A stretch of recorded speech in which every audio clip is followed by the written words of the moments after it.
Hello. How are you all? Sorry, just posting on Twitter that I am that I'm live,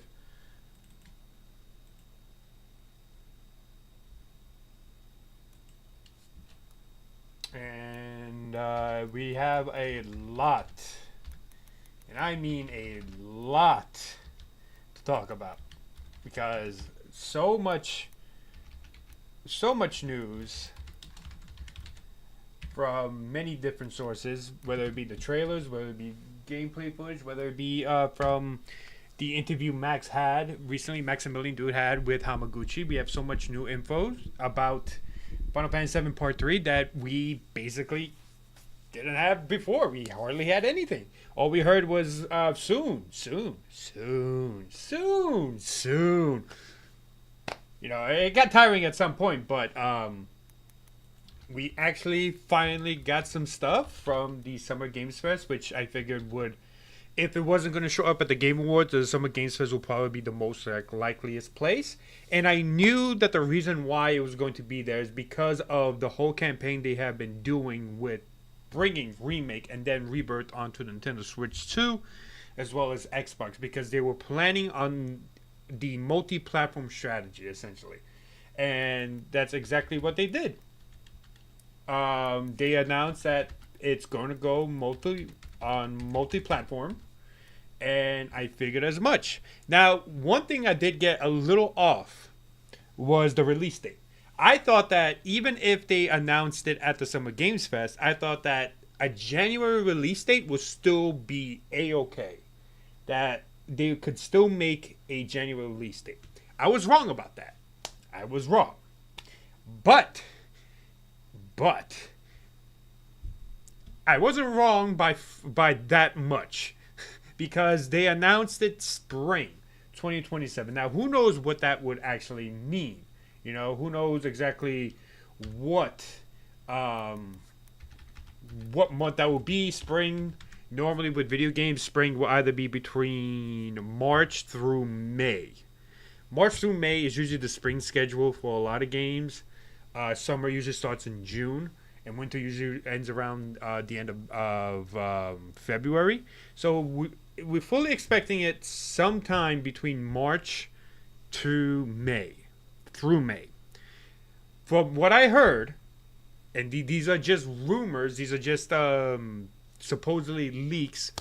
From what I understand, I think they're aiming for something in April, which makes sense. Which it will be right dab in the middle of the spring scheduling for the games. So it will make sense that spring will probably be the best time to release it, as long as there's no delay.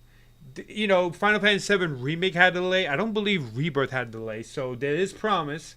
There's a very good chance that there won't be a delay because when they announced a Rebirth date, they did not delay. They did delay Remake, but I think that was a situation where there was probably some sort of issue that they were having. Who knows what the issue was? But there was a small delay in that regard.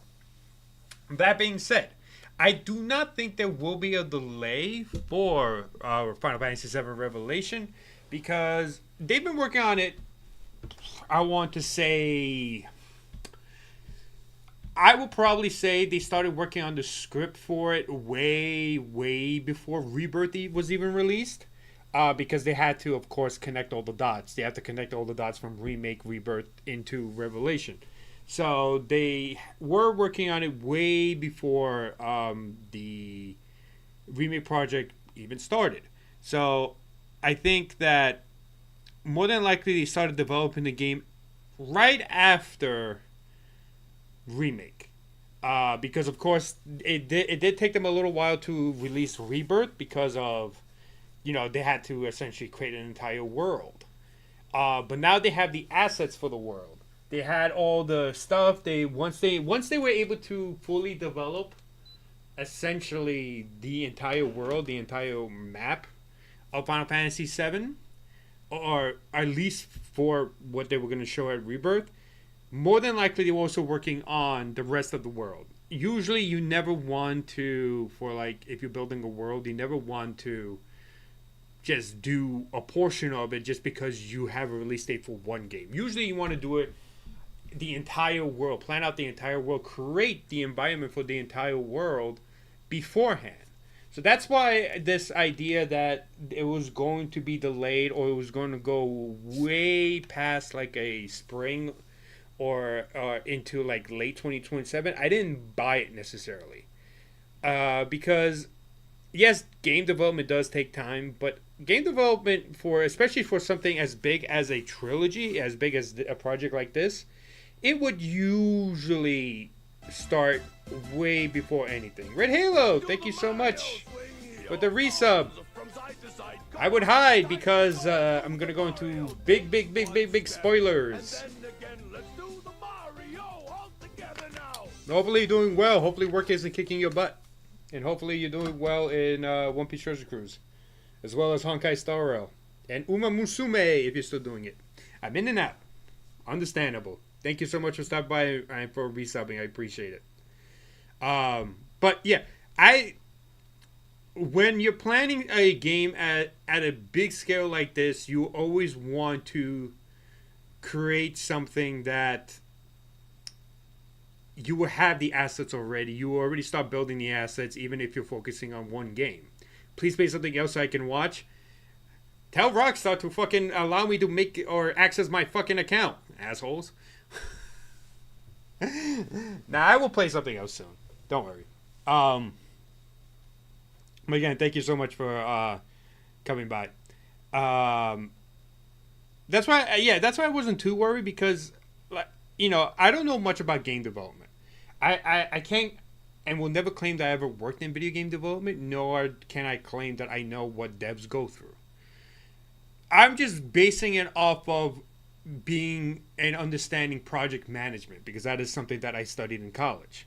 And project management, usually for like a big project, you want to get all the basics and all the bases done way before you even think of just how to start with the first game. You want to get everything done. You want to get the script done. You want to get all of this done. You don't necessarily have to get the script done right away, especially for a trilogy, but you would want to get your basic plot, your basic plan, your basic timeline, your very key moments that you want to get done. And it helps that, they're doing all of this of a game from the OG, right? So they already had like the basic, path that they want to take. It was all the minor stuff that they had to go through.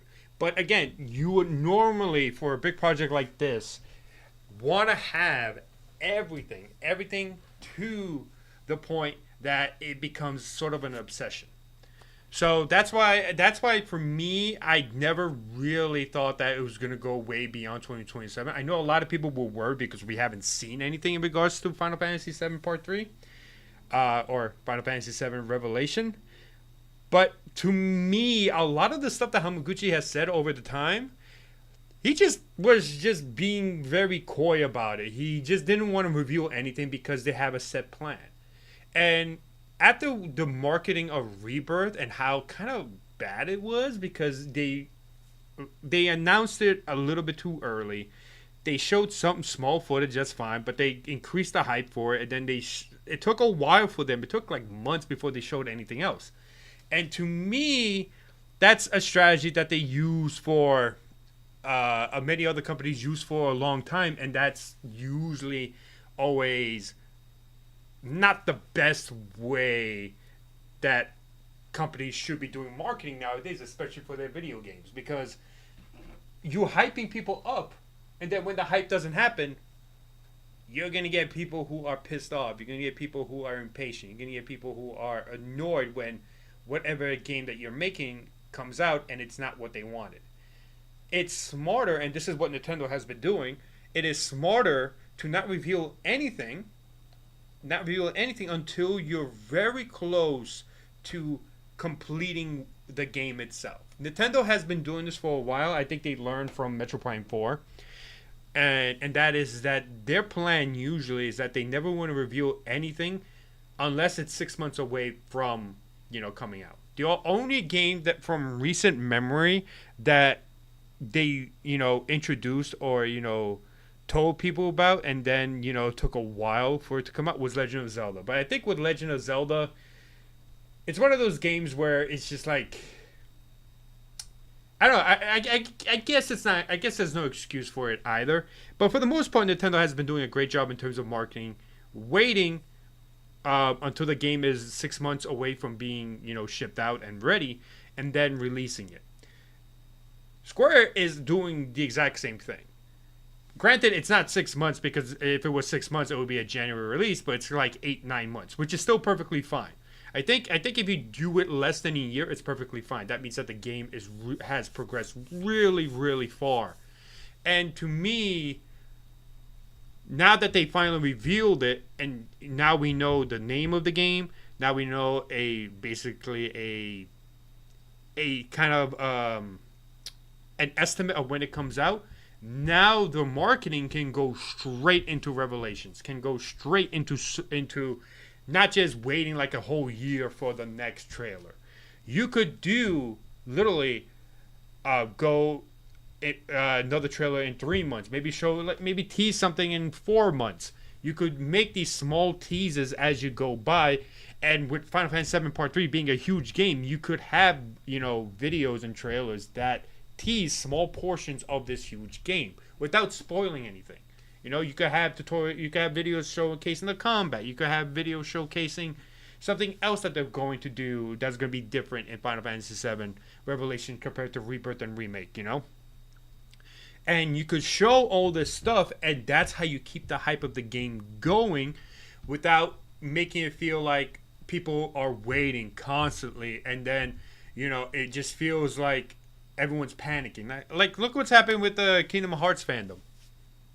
The Kingdom Hearts fandom saw one teaser and haven't heard anything except for these photos that have been posted by Square Enix about, I would say, like roughly a year ago now, and now there's rumors of Kingdom Hearts 4 completely being revamped and completely reworked from the ground, not from the ground up, but like completely changing because there was some issues, or they're moving from Unreal Engine 4 to Unreal Engine 5, which, by the way,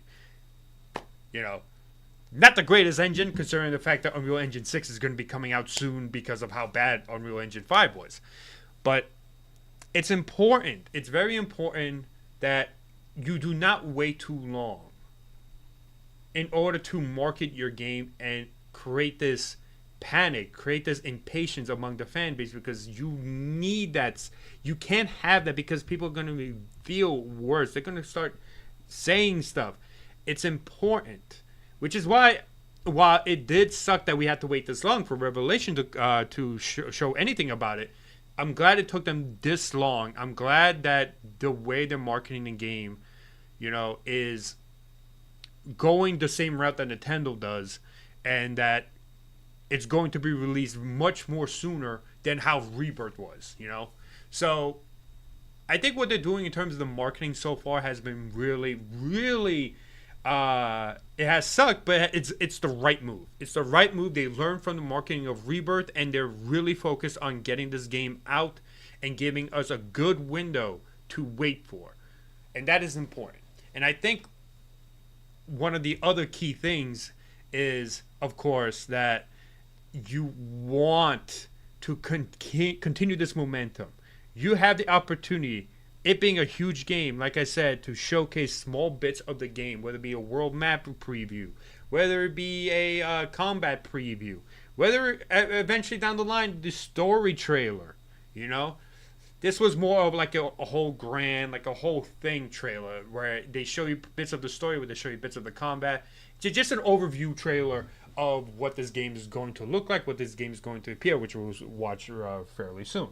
But I like what they're doing with the marketing, and it's perfect the way it is. And I think one of the key things that they're doing very well as well is that they are making Tifa the center of this trailer, because Tifa's role in the story is probably the biggest it's going to be in Part 3 which will cover most, if not all, of the stuff that happens in this 3, and you see previews of it that occur within Rebirth about what her role is going to be as we head into Part 3, or Final Fantasy 7 Revelations. It's going to be a while for me to stop saying Part 3, but whatever. But yeah, I think it's important. We saw a lot of Tifa in there. We didn't see a lot of Sephiroth. We didn't see anything with Aerith or Zack, which they're probably hiding. They're probably showcasing a separate trailer down the line. And yeah, it's super important that they're doing the right thing in terms of marketing. It's a good thing. This is a good thing. I know people have been impatient. People have been desperate for something in Revelation, but they are doing the smart thing. They are learning from the mistakes that they did from Rebirth, and it's important that they do this. So props to Square Enix. I guarantee you they heard a lot of shit from a lot of people in regards to showing something with Final Fantasy 7, but I'm glad they are finally showcasing stuff, and they're doing it the right way. So let's first begin by watching the reveal trailer, which that's the gameplay introduction. So let's watch the reveal trailer again. We'll just watch it first, and then we'll go step by step in looking at it and seeing exactly what we can view, what we can see, what we can spot, what we can. Is ascertain the right word? I don't know, but like take a look and see exactly stuff that we could pinpoint to. Okay. And of course, we're watching it in 4K, baby, because now I have a computer that can make us watch it in 4K, baby. Let's go. Yo, Joseph, what's up, my bro? How are you doing today? I'm doing pretty well. Just going to be looking over Final Fantasy VII Revelation trailer and dissecting it as much as possible. Long ago. Sorry about that. I'm not going to pause. This is going to be our first time trailing, but I'm just going to point out end of the world. One more thing. The voiceover for this trailer, the beginning of this trailer, is actually the same guy who voiced over the first time they ever revealed that Final Fantasy VII remake, a remake of Final Fantasy VII was coming out. Which I think, if I'm not mistaken, people are pointing out to be Guy Natak's voice actor as well. I don't know. I'm going through Rebirth again, so I'll find out once I play that section again, which personally is not one of my favorite sections in terms of gameplay, but we'll see. But let's just watch. Fell upon our planet. Guided by calamity, one man sought dominion through reunion. By his will, a star fell. A meteor called forth to bring ruin to all. But our planet answered, awakening mighty weapons to stand against this celestial threat. Now, hope endures in those who fight. Long story short, the world's in trouble. It has been for a while. So what are we waiting for? Let's give Sephiroth the beating of a lifetime.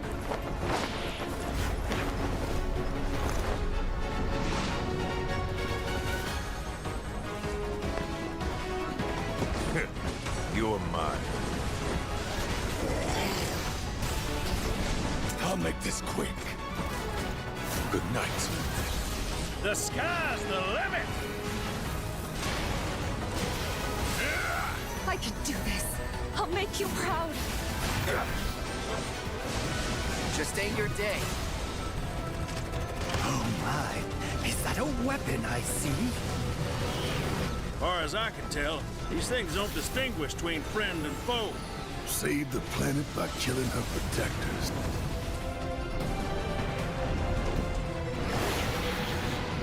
Let us put your faith to the test, Cloud.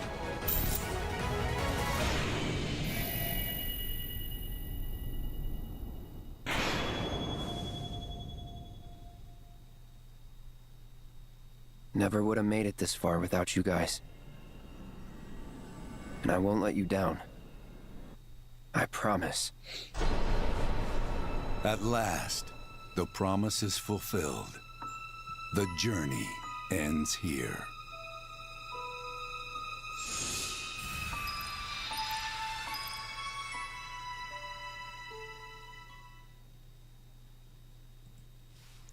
All right.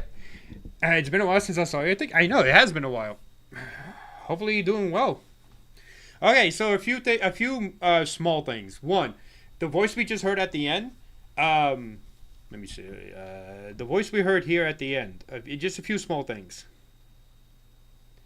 Is it here? Let us put your faith to the test, Cloud. So that voice, that is actually Sephiroth's voice.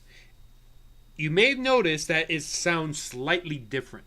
That is because it was revealed on Max Dude's stream when he was speaking with Hamaguchi that the voice actor, the voice actor who was doing Sephiroth for parts for Remake and Rebirth, did not come back for part 3. While we still don't know, or it hasn't been clarified whether or not that means just for this trailer or for all of Revelation, but it appears that Sephiroth's voice actor was changed. And while it does suck because I did like Tyler, I think that's his name. Tyler, but I forgot what his name was. I'm terrible with names. I'm sorry. I remember people's faces more than I remember names. Tyler Hoechlin. I did enjoy Tyler's voice for Sephiroth. It does kind of suck that that we won't see him complete the trilogy, but this is a new voice actor. He's a very famous voice actor who's done a lot of roles over time. His most famous roles that I could recall are Ace in One Piece. He voiced Portgas the Ace in One Piece. And he also voiced Mustang in Full Metal Alchemist. So, yeah, new voice actor. I'm trying to find his name. Again, like I said, I am terrible at names. Travis Willingham.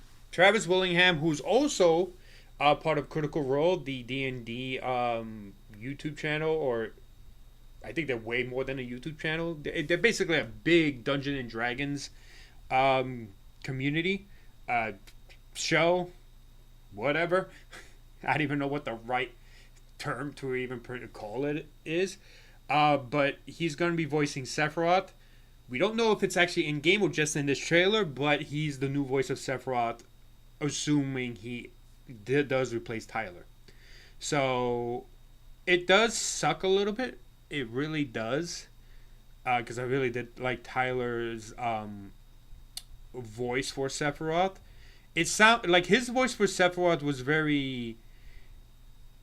I know a lot of people thought that Sephiroth's voice should be a little bit more like deeper and a little bit more like how do I put this? Like an actual villain. But the way Tyler's voice worked, I think was great for what was required of him in Remake and Rebirth. In that Sephiroth was trying to gaslight Cloud. You know? Sephiroth was trying very hard to gaslight Cloud. He was trying very hard to be like this sinister, being that you don't see. Trying to be the sinister being that you don't necessarily, interact except for like a few here things. But the entire time he's trying to fuck with Cloud. He's trying to mess with Cloud. And his voice, to me, worked really well in that regard. But now we're going to a little bit more darker, more sinister, more deeper voice for Sephiroth, which makes sense because this is literally the final conclusion of how we're going to defeat Sephiroth. So at this point in time, this will have Final Fantasy VII OG spoilers. At this point in time, we literally have Sephiroth enacting his big plan, trying to summon Meteor, trying to destroy the planet so that he can take over the planet and the live stream as well. And it fits from going from like this more sinister, in the shadows, calm, and trying to gaslight Cloud into, hey, I'm done. I got what I wanted. I got my materia. I got the black materia. There's apparently he's holding the white materia here. To show you. Apparently he's holding the white materia here too. And now he's like up in front. He's ready to be this big bad villain that we all know. Faith to the test. Cloud. Like, I can't pause it at the right time. Maybe if I playback speed.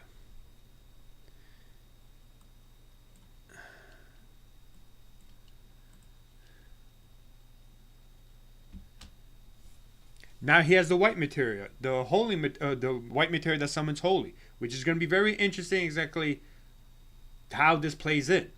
Because I don't not to believe he ever comes across. I don't believe he ever touches it, because as we know, the white materia, after it falls out of Aerith's hair, it goes into the water, into the lake at the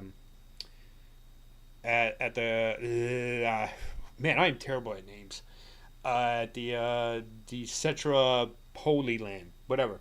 I cannot remember names, but essentially, yeah, this is an interesting shot because I don't believe Sephiroth ever obtained the white material, so it's gonna be very interesting to see how this plays in. But yeah, I like. While I will miss Tyler, I do think the way Sephiroth is in Part 3 fits a much more darker, much more rougher voice. Because at this point, he's no longer trying to be sinister once he obtains the black materia, the white materia apparently, and now he's up in front in Cloud's face and be like, "You fucked up, bro. I gaslit you. I did all of this and that. Now you gave me what I needed. Haha, you fucked up, bro." You know. Granted, I can't do a good Sephiroth voice, but that's important. I think I don't know if this was the decision or it probably wasn't, because they said that Tyler had an issue, or maybe that was just fan speculation. I don't remember if they actually said why he's not coming back, but I'm just saying. I don't know if it was a decision by Square Enix, but I think it was it works for me. It goddamn works for me. So yeah. So, for those who don't know what the hell I'm talking about, Sephiroth's voice actor has been replaced for Part 3, allegedly, by Travis Willingham, the voice of Mustang from Full Metal Alchemist, as well as Ace in One Piece. So that's good. That's a big topic of discussion. But overall, the trailer is just literally a reveal trailer. It's an overview trailer. It shows almost everything from the combat, from story elements, to the new style play, the new mechanics that we're going to see in the gameplay, such as the high wind. So it was a really good reveal trailer. I thought it was a really good one, and it doesn't spoil much. It shows stuff, that if you know Final Fantasy VII, you'd be like, "Oh my god, that is a spoiler. Why would they show this?" From here and there. But if you don't know what the hell is happening, you don't even know what is a spoiler and what is not. So now now I'm replaying it in slow motion. That is the end of the world, where we see Cloud and Sephiroth talk to each other at the end of Remake, which I still think the 7 seconds that Sephiroth was talking about at the end of Remake, we still haven't gotten that resolved. I do not think we did.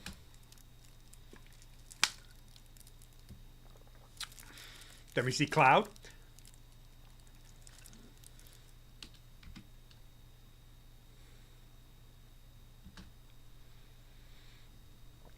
So I don't know what this could be. I don't know if this is the moment where Meteor arrives on the planet, or is close to arriving on the planet, or some. I don't know. I don't know what this could be. Since it's red, I would assume it's Meteor's doing something. I believe, if I'm not mistaken, Meteor does create like these bursts of energy that's kind of like cyclones and stuff like that, or like tornadoes and stuff like that. So maybe it could be that, but it definitely looks like we're looking at the clouds right above Gaia. Well, there is something in there. I just need to pause at the right moment.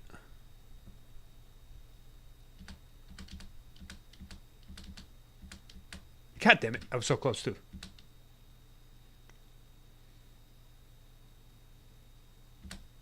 So we see something at the bottom. Right down there. To me, it kind of looks like Midgard.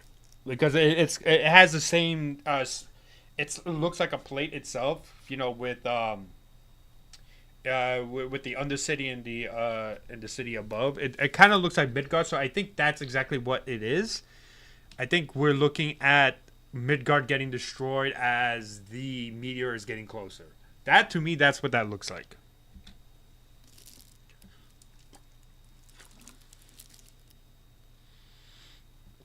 Then we have this very biblical scene looking esque thing with all the, you know, black cloak former soldiers all reaching up to Sephiroth with Sephiroth holding Cloud in his hand.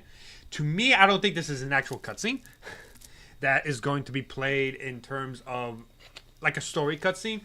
I think, and I could be wrong, I do think that this might actually either be two things. Either one, it is just a CGI cutscene that was made specifically for this trailer, or it's a cutscene that's being played while like Bugenhagen or maybe even someone like the Gi, if we do see the Gi again in Revelation, this is literally like the prophecy or whatever is being shown here. I do think more so that this is just a visual just for the trailer itself. I don't think this is going to be something like an actual story cutscene.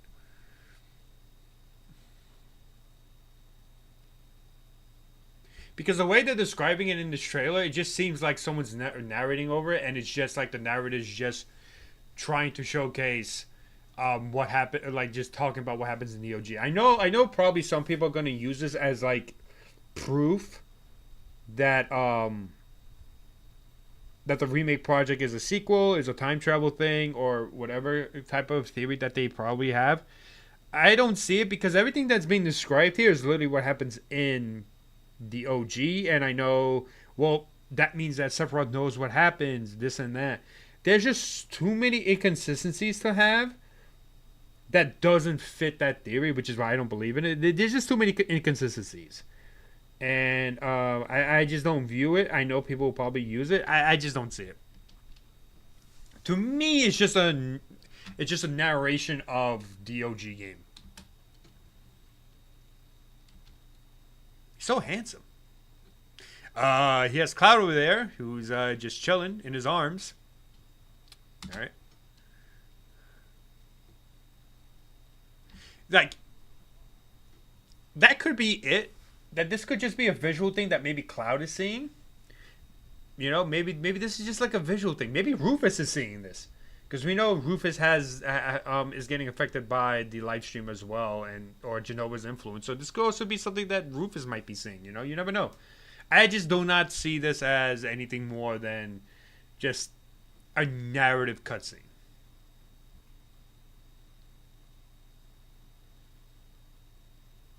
Then we have Meteor. Look at that big red bitch. Meteor. I do like this shot, and I do like the idea that as we venture through the planet in the Highwind, or just being anywhere, we're going to see Meteor up in the sky. I think that is beautiful. It's definitely something that is inspired by Final Fantasy, the OG Final Fantasy 7, and I'm glad they put it in there. We're gonna see more shots from like when where we see other locations, but I like that we're going to see or have Meteor over our heads the entire time as you traverse through the story, similar to how Majora's Mask had the moon constantly over our heads, threatening us and telling us, "Better hurry up, bitch, otherwise you get booked." So I'm glad to see that they incorporated that, so that's good. And then we see Midgard before it gets fucked up. We'll probably see, I think, the Highwind next. Nope. The weapons. That is the North Crater. That is the North Crater where the moment that Cloud gives the black materia, spoiler alert, gives the black materia to Sephiroth, the weapons come out from the live stream. And this is literally going to be the exact moment. This looks like the CGI cutscene for that, which I cannot wait for it, because holy hell, it's going to be a lot of fun. So now that I'm thinking about it, the previous scene where, you know, Sephiroth is holding Cloud, it could be a vision of someone's vision that Cloud is going to be taken by Sephiroth, and it's going to represent exactly the moment that Cloud gives the black materia to Sephiroth. And the North Korea scene is gonna be fucking emotional as fuck, because of that's the moment that everything fails, everything fucks up, and Cloud and everyone's just gonna feel so defeated. And then, you know, Cloud disappears, he gets swept away by the live stream straight to Medial, and we'll find out how that goes along. But this definitely is the North Crater, because this is exactly when the weapons first come out. You see the live stream popping up as well. Then we have the weapons, baby. I don't remember which weapon this is. I don't know. It's definitely not Sapphire, because I know which one Sapphire is, specifically because it's the one that I made a theory about Tifa and her weapon connection, and that Sapphire is the important one that's going to be connected to her in some way. This one, I do not believe this is the ultimate weapon, the one that attacks Medial. I do not believe this is that one. But I do. But my theory still stay. But my theory, my personal theory about the weapons and stuff like that, is that yes, they're coming out and the party has to fight them and defeat them and all that stuff. But I think that's done on purpose. I think that is what the live stream wants them to do, because I think the live stream is just pulling everybody into the direction they're supposed to go to, you know, because the live stream is sentient. The live stream knows what it needs to survive. So the live stream definitely likely is pulling the strings in this case. I don't know if that's the ultimate weapon or one of the other ones. This is Bahamut. This is Bahamut. Yeah, that is Bahamut. It clearly looks like him too. That is Bahamut. That is now, I think, or at least from what it looks like, being possessed by Sephiroth and Jenova. So we're probably gonna have to fight that. Which Bahamut fights are not fun. They are stressful. I don't even want to think about it. But it definitely looks like Bahamut has been like possessed and like completely taken over by Jenova / Sephiroth.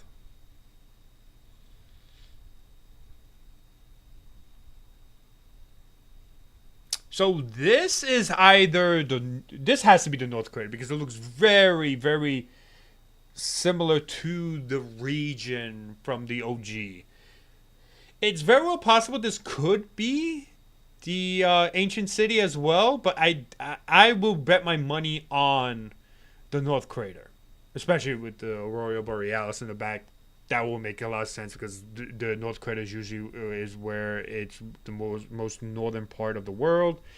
Usually the Aurora Borealis, even in our own world, that's usually where it stays and exists. So I would say this is the North Crater. We have all the reunion people. And then we have the party minus Vincent. As you can see, you don't see Vincent. We're missing Vincent here.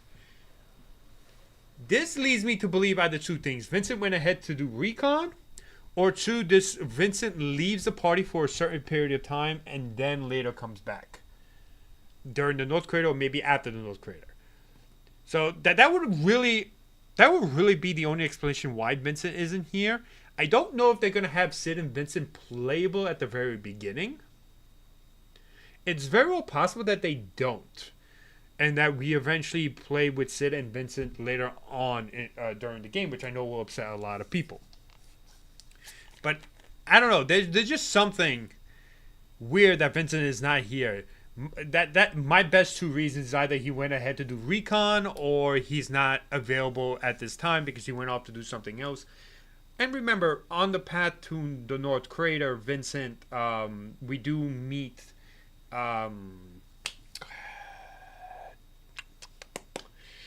We do visit that place in the snow. I don't remember its name.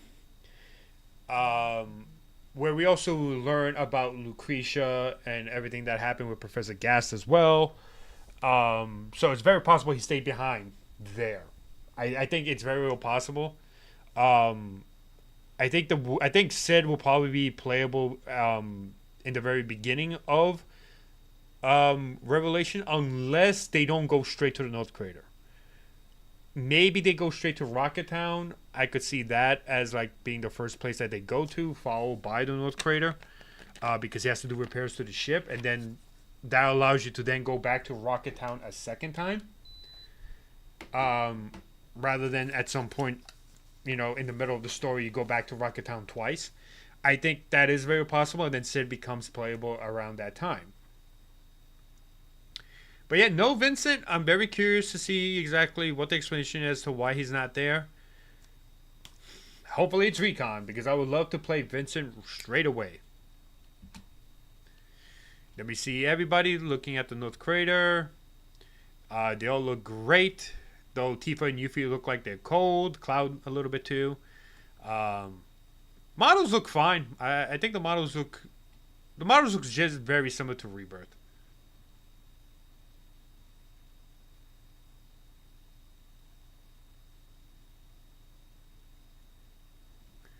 Okay, after that, we move on to the Highwind, baby. Look at that beautiful thing. Look at that gorgeous bird. Metal bird of power, the Highwind, baby. See, so that was what I was talking about. You see Meteor right there as you traverse the world. It looks like this is around... that's Cosmo Canyon. That is Nibelheim over there. So you're crossing... I think that's Cosmo Canyon. It definitely looks like Cosmo Canyon.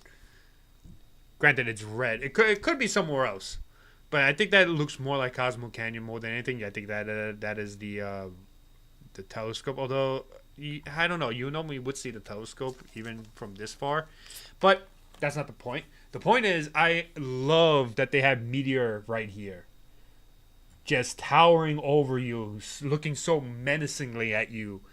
Threatening you. Very similar to how, like, when I first played Majora's Mask and the moon was always threatening, looking above me, and it was scary as shit for me as a kid. So, I'm glad they're doing this, because I feel that you need that tension. I don't not think they will ever do something like a mechanic like in Majora's Mask, where you have a timing mechanic, where you have to save the planet, or you have to save the world before Meteor lands, and you have, like, a timing mechanism for it. But... oh man, it would be really awesome if, like, there was like a timing mechanism that, like, made you feel that tension, made you feel that panic, that oh no, Meteor, we only have 2 minutes left. But I don't think it's gonna work with the way the story is, with how the story plays out. So I just don't see it. I just do not see it.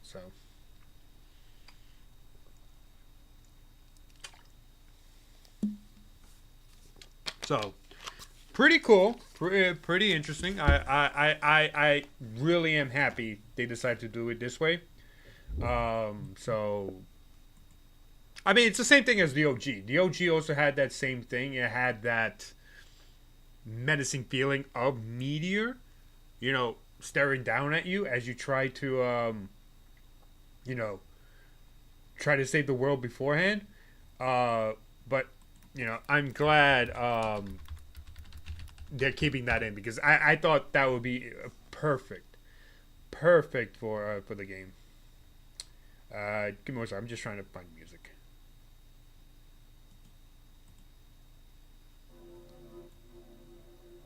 There we go.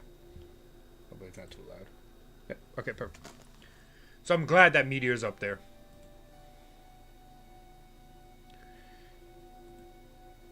I will say I'm a little concerned about the Highwind in general, just simply because of how big it is.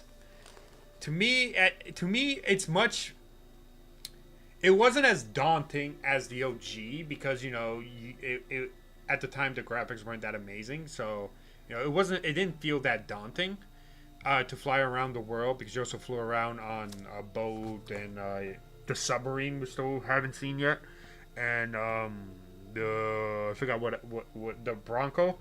I don't know. To me, the ship just looks fucking big. It looks big.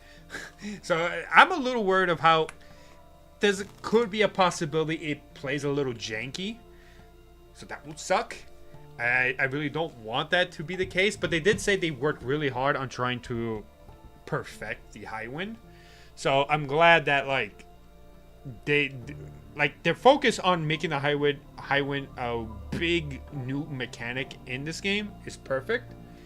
I just feel like it could be a little janky with the way it could play, but we'll see. I highly doubt it won't. I am pretty confident they probably resolve whatever issue that could have came with it possibly getting janky,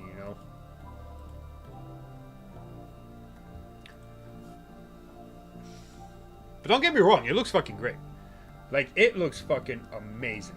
So maybe my worries are just in my head. Wait, hold on. Go back. There's some sort of dust cloud there. By Cosmo Canyon. I wonder what that dust cloud is. I wonder if that's a weapon. I wonder if they're going to do the Expedition 33 thing where, at some point during the game, you get to traverse with the high wind, and sections like this with the dust cloud that's showing up there are going to be side boss fights that you could do, face off against a weapon, or maybe face off against one of the Knights of the Round Table, which, by the way, I hope are in the game. So I wonder if they're gonna do similar to what Expedition 33 did, and they had on the map, they had different sections of the game that had boss fights that you could go and do. I think that would be a really cool thing, that side quest that you can have during your exploring the world. So I think that would be pretty cool. Who knows what that dust cloud actually is? It could be something that when they land, all of a sudden shit hits the fan. It could be the cause of a weapon, but we'll see. Hopefully it's a side boss fight. Then we have them on the high wind. I'm very Yuffie is not motion sickness, but I think that's because it's at a standstill and it's not moving, so maybe that's why. I'm shocked we haven't seen any of the crew members. Of course, this could be before they recruit crew members, although I don't remember if they. I don't remember if they recruit the crew members before, when they take the high wind, or after. I don't remember, but it's a shame we couldn't see the crew members. We'll probably see them at some point. That goes to be a small little trailer, meet the crew of the high wind, that type of thing, which would be pretty cool.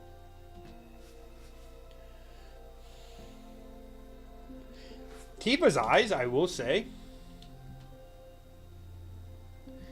Tifa's eyes here look so much better. Now, granted, this looks like a cutscene, so it's probably that's why it looks better. But her eyes look so much better in this, especially with the lighting currently on her. I think her eyes look so much better with the color pops more. Similar to Vincent, and then they have the little backpacks.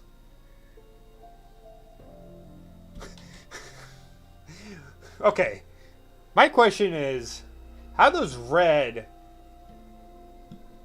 activate the parachute? Does he use his tail or something? How? He doesn't have opposable thumbs. How is he going to launch the parachute?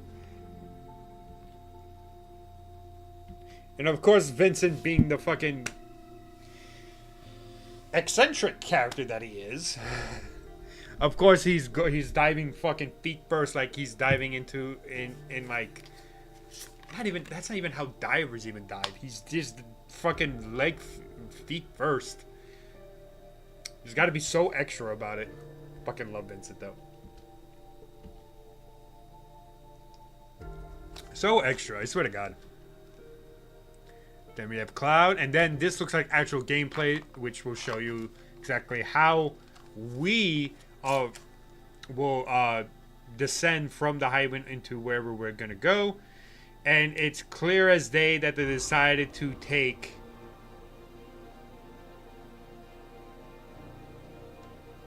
what was that? Sorry.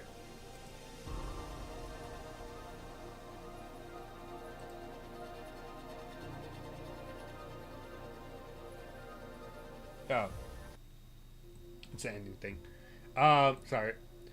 I was like, ooh, that sounds nice though. So clearly they took inspiration from Fortnite and all the Battle Royale games, which, you know, they made one Battle Royale game before. It definitely looks like they decided to do, took inspiration from that into Final Fantasy 7. Where are we dropping, boys? And this is the grasslands. You can see the different sections of the grasslands. I think this is the grasslands. It definitely looks like the grasslands. Yes, right there. That is that's Billy Bob's stable, the Chocobo stable, right there. You see the tower there, so the towers are still back. That is Billy Bob's Chocobo farm, and then this is the other part. Right, this is the part where you go after you leave Calm, and that guy tells you to go to his farm so that he could tell you where to go and to help you out. So yeah, we're basically just dropping like we're dropping into a Battle Royale game. And that's how they decided to do it. Which is okay. And it looks like it's the same map too. You have the section where you fought those giant toxic rats that was one of the challenges. I wonder if they're gonna do something similar to that. Oh. But it's definitely similarly the same map.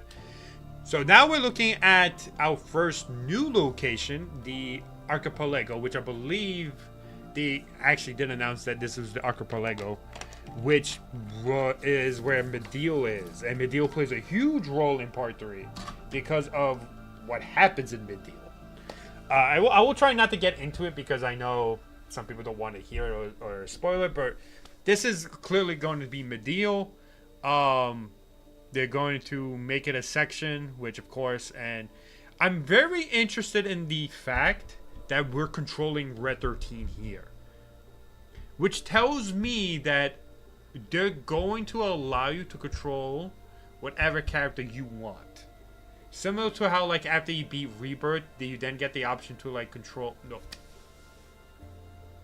Wait, was that a thing in Rebirth? I don't remember. I don't remember if that was a thing in Rebirth. I remember them saying you could. But I'm hoping that is the case, that you could choose who you want as your party leader. Except for certain sections of the game where you're required to be one certain party leader. Unless this is, of course, just that being that. Because at this point in time, Cloud is out of it. He's in a coma, or, you know, they're looking for Cloud. So, which it does kind of suck that we're looking at Red 13's point of view, simply because usually during that, after you escape from Juno and try to find Cloud, it's Tifa who becomes the leader. I hope they didn't take that away, and while I do think the cool idea of you choosing whichever party member to essentially control as the team leader, as the party leader, is a cool thing, and I want that to be the case. I don't want it to take away from moments that, like, Tifa being the party leader, Sid being the party leader. I know in Rebirth they gave each character a moment in time to actually be the party leader. I just don't want that to take away moments from the original game where it was specifically designed to have certain characters be the leader, like Tifa and Sid. So hopefully this is not the case, and this is just a Red 13 section. Because I do know that after this... After they find Cloud and Mideel, Tifa stays behind, and then the rest of the crew go find out I think it's the key or something. They're doing something very specific, and I think it's one of the keys that they have to go back to the ancient temple, the ancient not ancient temple, ancient city for, which, God, it's been so long. But that's essential. But yeah, hopefully it doesn't take away from Tifa or Sid. But Medea looks great. I love that. I love that goddamn giant tree thing, which I don't know if I can remember correctly from the OG game, but I think it looks great. You can still see Meteor like threatening you from above, which is great. I love seeing Meteor up there. I love it so much. I need that tension. I need that, like, that feeling of like despair looking down at you. Great to see that here. But this looks like Medea. And we have Wutai. Wutai looks freaking fantastic. I mean, look at the design of it compared to the OG game. You know, you have these large buildings. You have these large temple, you know, ancient Chinese buildings. But you only get like a few. You only get like one or two of them. But now we actually have an entire city. It definitely looks very similar to how Don Corneo had his goddamn gaudy ass fucking house in Wall Market, but it definitely looks much better than that.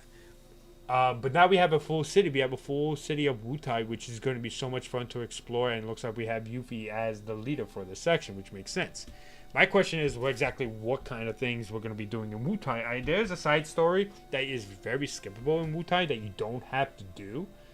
But I'm curious to see if like we're actually going to do that as part of the main story, which, you know, with the route that they're going with the remake project, we probably will have the side story as be part of the main story, similar to how like Yuffie and Vincent were part of the main story, and it wasn't like a side thing that you didn't have to do.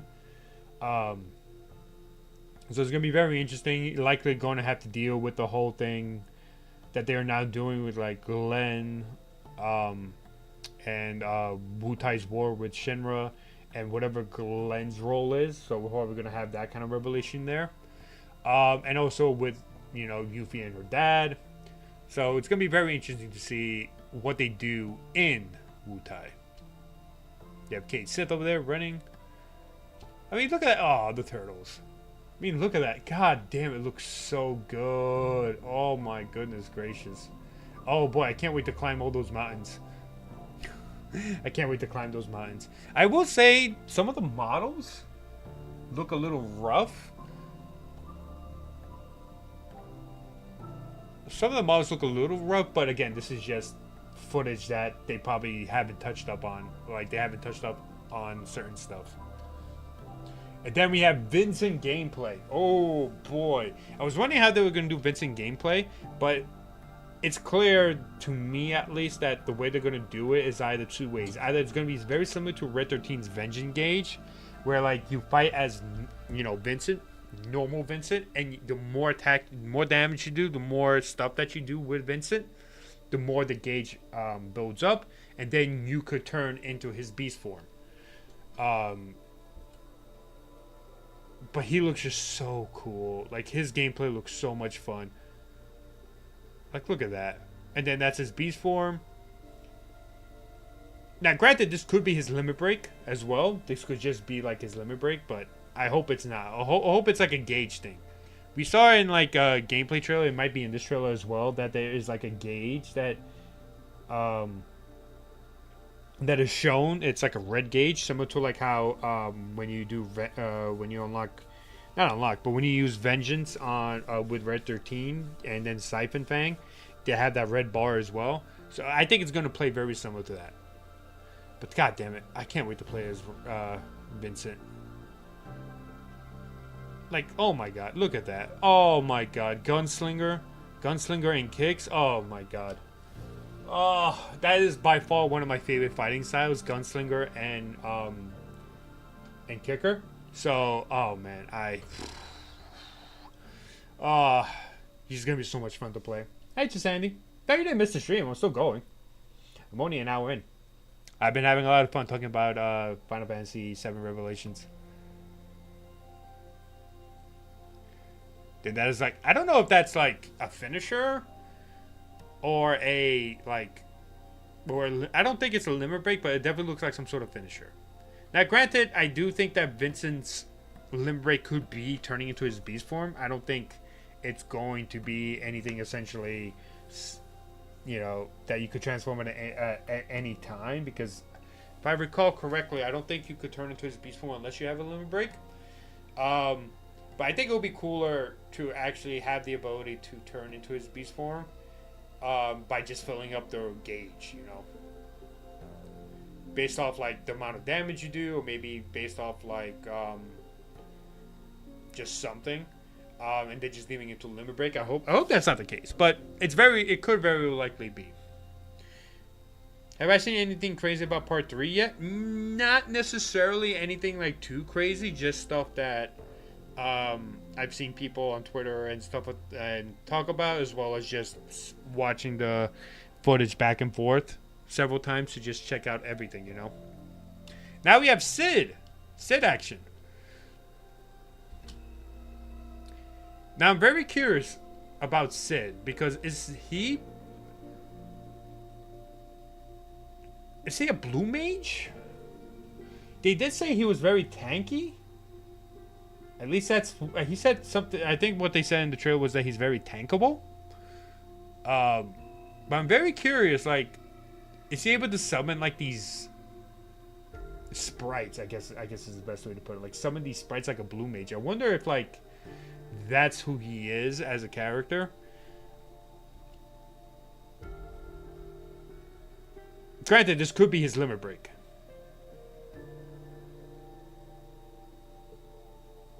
Yeah, this looks more like a limit break.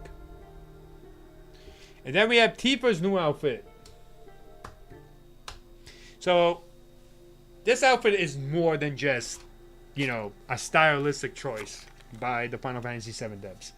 So, one of the new mechanics that they are introducing into this is similar to how, like, in other role-playing games and other RPG games, there's a thing that happens where, depending on what class you want to be, your outfit changes based on that class. So, for example, if your base class is, let's say, in terms of Tifa's case, her base class is monk, right? Her base class is a monk.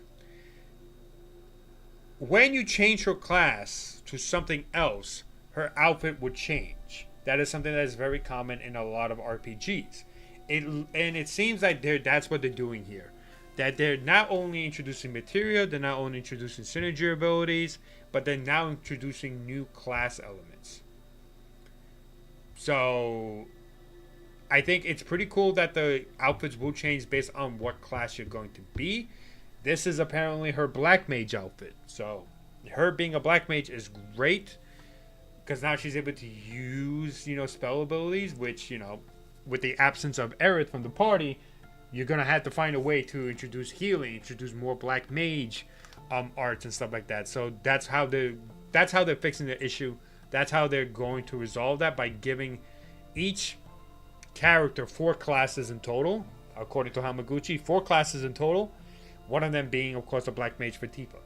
Great way to really find a way to fill in the gap of how you're missing the black mage and the white mage, you know, with Aerith's absence. So I think that's a pretty cool way. Whether or not you like the costumes is a pure aesthetic choice and, you know, in a personal opinion. So I don't mind it. I'm usually the type of person who never cares about clothing, because most of the time whenever I play a fucking game, I usually just use the base clothes, unless it's a really cool outfit. So, you know, me personally, I think Tifa looks great in anything. Which Street Fighter is Tifa joining? Street Fighter 6. The newest one. So make sure it's Street Fighter 6 if you want to use if you want to purchase the DLC for Tifa.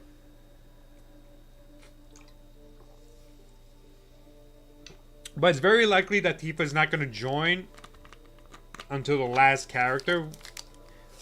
Granted, they did do Terry and Mai first. I think they did Mai.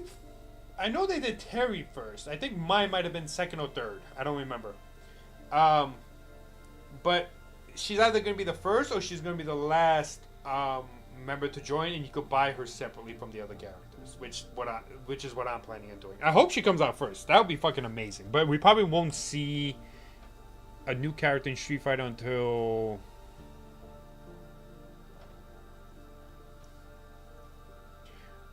we probably won't see anything with a new character in Street Fighter until maybe the fall. I just do not see it. Late summer maybe, but I see it more in the fall. But I could be wrong. But yeah, it's on sale at Steam, 50% off. Fuck yeah, go get it. I already have it, so I'm not really concerned about it. But yeah, definitely go get it if you want to play as Tifa. It will take a while, but I mean, it's Tifa. Come on, it's definitely worth it. You know, it's definitely worth it. But yeah, I think it's a cool way to upgrade the combat system by introducing classes now. So now that essentially helps you find new creative ways to create new combat styles that you prefer. So I think that's fantastic. Here we have her use black magic. We're gonna go over the voice lines as well that they talk about in this trailer. Right now, I'm just going through everything that's currently being shown from the footage. And there's also the gameplay trailer, which we'll see more of. Then we have Cloud and his soldier costume of some kind. I wonder what class that is. It's probably in the gameplay footage. They'll tell us. We have this new enemy. Like, oh hey, Tifa's right there. I did not notice Tifa was there. Cloud and Tifa probably doing a signature ability right here. Or not. No, it's just Cloud doing a limit break.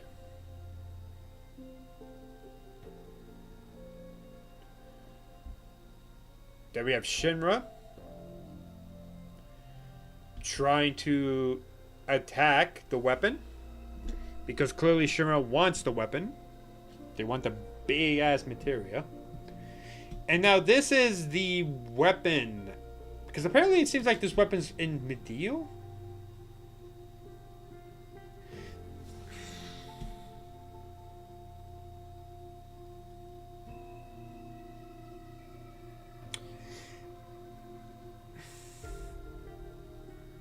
I don't think this is the weapon that attacks them.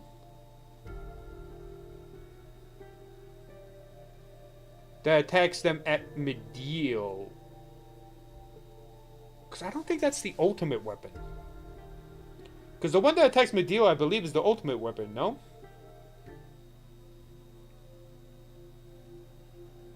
I need to recall, because I do remember it was the ultimate weapon. I don't think that's it, though.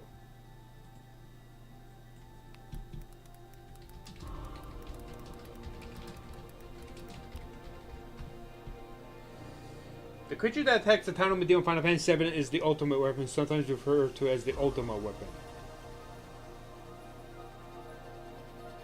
Yeah, it's not, because it's a black and purple planetary guardian. So it's not that one. This is a different one. To me, just from what I'm thinking currently, right? Just from my own thoughts, this looks like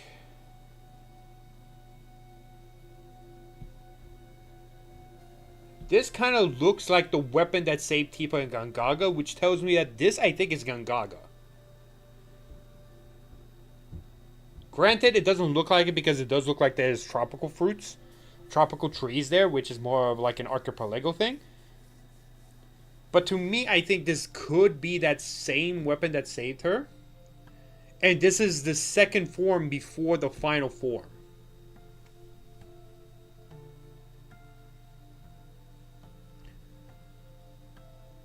Because it's definitely not the Ultima weapon that attacks Medeal. To me, I think this is the second form of the weapon that saves Tifa, and then the one that's going to save Tifa again in Junon. So I think this happens before that, but I could be wrong, because it wouldn't make any sense timeline-wise. Unless this is not Medeal.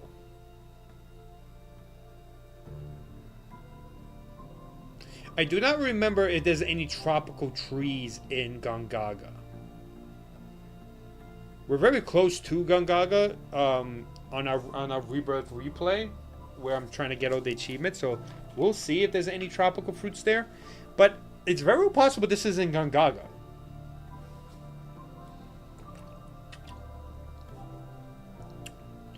That there was a weapon sighted in Gongaga. The crew and the party go there, because we also see Cloud here. And it's also very possible this is after the whole thing with Medeal, after everything, the live stream sequence, and then we get the real Cloud, and then, you know, because we do see him attack alongside Tifa. So it's hard to say. It's either one of those two things. It's either after the live stream sequence, or this happens before the North Crater incident. Because during the North Crater incident, it's, you know, the Ultima weapon comes out from the North Crater. And that's the one that attacks Medeal. So if we go by that, this could very well be before the North Crater. This is the weapon that, you know, takes Tifa back in Gongaga and Rebirth. This is its secondary form. And then after the North Crater becomes its final form, which is Sapphire, that then attacks the giant cannon in Junon, that then rescues Tifa from her from the gas chamber, and where, you know, Tifa and Scarlet will have the slap fight. That's my guess. That's my theory behind that. Because I think this could very well be a place in Gongaga that is going to be accessible in Revelations. Hello, Graz. How are you? That's my take. It's also interesting that it's Tifa running towards the weapon. Because to me, it kind of looks like they're trying to meet each other again.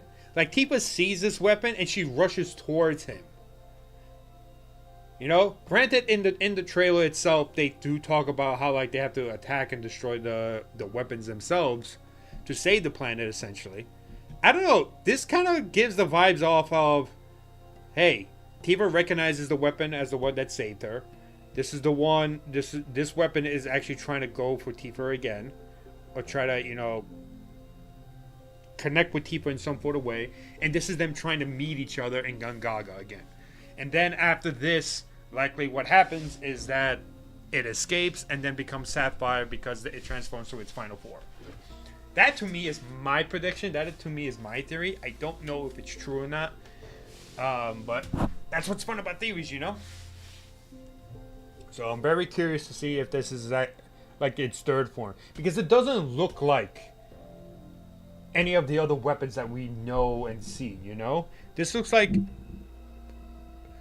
doesn't look like its final form from any of the weapons we know of. So that's why I think it's not the final form of the actual weapon. I think this is Sapphire. Oh.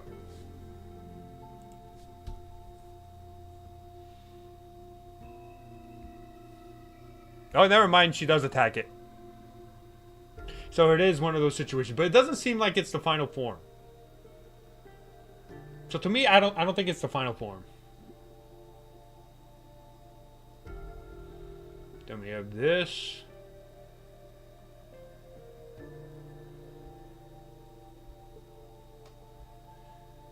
Oh no, it is. Never mind. They attack Medeal. I should really watch the trailer. I should really just let the trailer play out. See, that's why I was confused, because this looks like the final form of a weapon. The other one didn't. That's why I'm like, it doesn't seem like it's the final form. Unless, of course, that's not Medeo. And that is something else.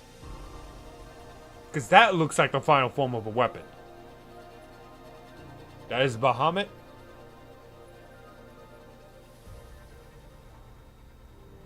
Or it could be the ultimate weapon.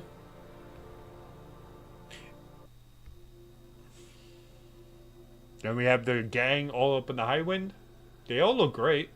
Oh, Tifa. Her eyes look so much better in this. The lighting still is a little off. Right? But her eyes look so much better. So much better. But then again, it is a cutscene. It's more of when they're not in a cutscene. And then we have Sephiroth with the white materia.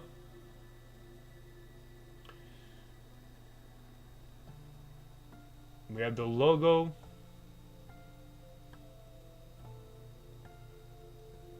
And of course, we have the title. Good morning, Kuma.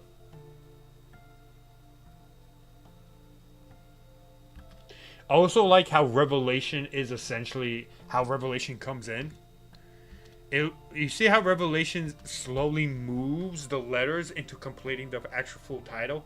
Similar to how like the worlds are colliding and trying to converge back into the one timeline. I like how they like how the motion graphic transition goes. I think that's a really cool symbolism to that. And the other thing about this whole thing is that the logo for this game looks very, very similar to the actual logo of the OG game. What game is this? This is Final Fantasy VII Part 3. Final Fantasy VII Remake Part 3, which we now know as Revelation. So I do like how they did the motion graphics, almost as if like, because we know based off how the worlds work, there's different worlds and they're colliding with each other. Similar to how like Tifa saw both the world that Cloud saw, or the vision or the view of this Eretz through Cloud's perspective and the party's perspective. Similar to that, and how they converge. And also, Revelation is a great title because of the many symbolisms that it represents. Because one, you have the revelation of what happens in the live stream sequence. You have the revelation of Sephiroth's plan. You have the revelation of what happened of Cloud finally knowing that Aerith is dead. And you also have the revelation that this is just more of a joke. But the revelation that, hey, this isn't a fucking sequel. This is literally the fucking OG. That this is the OG story. So I like how it can kind of represent all three. Revelation is a good title. Revelation is a good title for this game. It's just like when Cloud was rebirthed. I think the rebirth is more so towards Sephiroth more so than Cloud. But and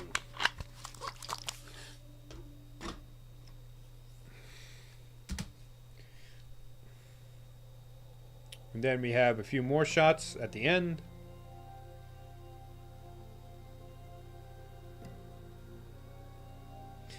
Okay, so I have a few things to say about this scene.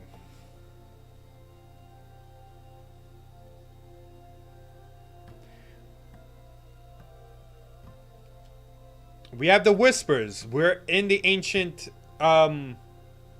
city. You have the Whispers, the White Whispers, which are the good Whispers, the ones that are not controlled by Sephiroth. You have the Reunion Flower. You have flowers that resemble Zack. You're in the ancient city. This is likely after Cloud finally realizes that Aerith is dead. That when Cloud finally remembers his real self, he also realizes that Aerith is dead, and this is when they return. And after the scene where we don't see, where Aerith, damn, that is loud. Where we see that Aerith is buried into the lake. The reunion flower, everything about it is shown here. growing, which is representative of Aerith, and the lilies. I think that's what they are. Represent Zack as well, at least, because if I remember correctly, Zack's flower is the lily. So I could be wrong. Or this could just be a representative of Aerith because she died here, and that this is the revelation that Cloud realizes that yes, she is dead, and that now he has to step up his game. But this all happens after Cloud returns back to his normal self. And then we have the White Whispers, which represent the live stream itself. Likely, Aerith is going to figure out a way to not control them, but like ask them for help, which can affect the what happens with the group. You know, similar to how like in Advent Children, something similar to that happens. You know. There's that scene of like the little water droplet, and Tifa's like, "Oh, is that you, Aerith?" You know, that whole scene probably is going to be similar to how Aerith's going to help from the live stream, help the party in general. Will this game make everyone cry?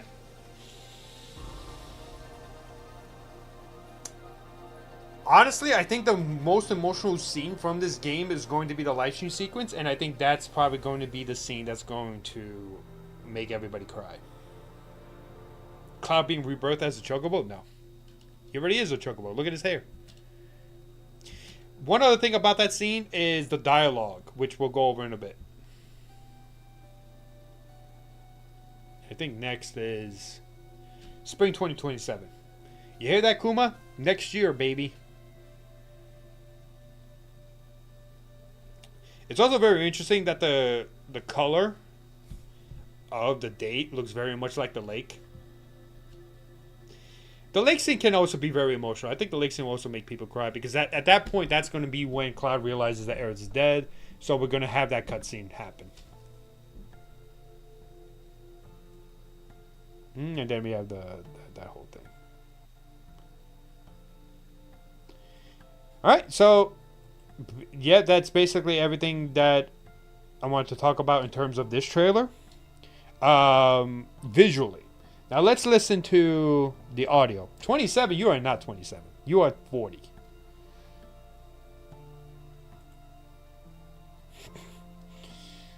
Let's go back to 1. Alright, now let's go and listen to some of the dialogue, okay?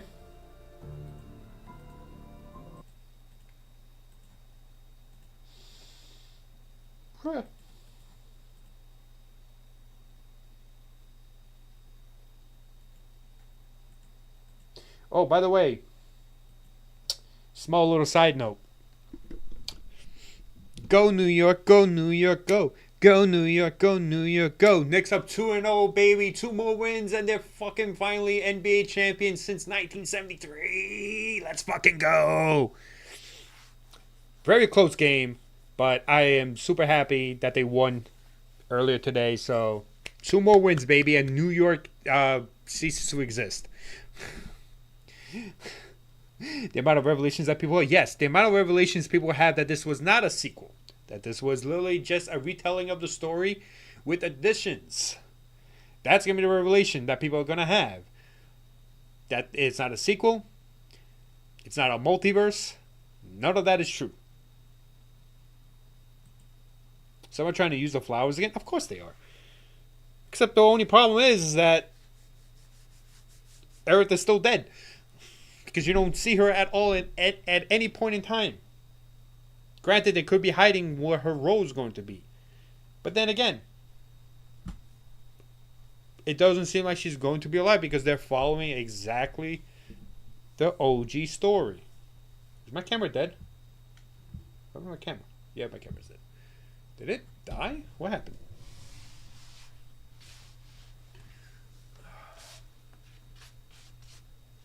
I think you're hot, so why would it... What happened? Battery? Oh, that's right. I forgot to plug it in. Oopsie daisy. My bad. I forgot to charge it. Alright, we'll take a small break. Then we'll go listen to the trailer. I just have to wait for my camera to cool down a bit. But yeah, we'll just take a small little break. If you want to go grab a snack, go for it. And let me play an ad just so that you guys don't have to fucking get struck by an ad as we go over more of this stuff.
I haven't seen the trailer, so this is gonna be the first time.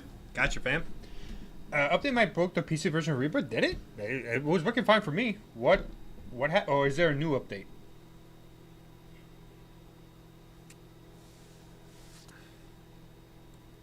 All right. Let's. Okay. So, two things before we play the video. One, the second worst part of a sunburn is happening right now. I don't know if you guys can see it, but my skin is peeling off, which is good. It means it's healing. Which is good. It means it's healing, but it sucks having like spots on my arm of my skin peeling. But yeah, it's what happens. So my skin is finally peeling off. And I should be recovered from my sunburn in the next 2 to 3 days. So good news. And the other news is I am heating up corn dogs, Japanese corn dogs, because apparently corn dogs is very popular here in Japan. So the flakes will be everywhere. I know, trust me, I am not happy about that. But I'm also heating up corn dogs. It should be fun. So anyway, let's check this out. Long ago, a shadow fell upon our planet. Guided by Shadow the Hedgehog? calamity, one man sought dominion through reunion. By his will, a star fell. A meteor called forth to bring ruin to all. But our planet answered, awakening mighty weapons to stand against this celestial threat. Now, hope endures in those who fight. Long story short, the world's in trouble. It has been for a while. So what are we waiting for? Let's give Sephiroth the beating of a lifetime.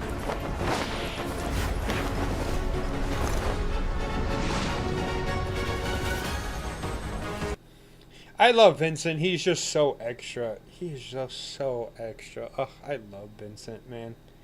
Might have been glitch. The lighting was up, and Zack and Cloud's uniforms, they were black, but almost like a dying screen kind of look. Oh, interesting. The revelation that Final Fantasy 7 and Sonic are in the same universe? Exactly.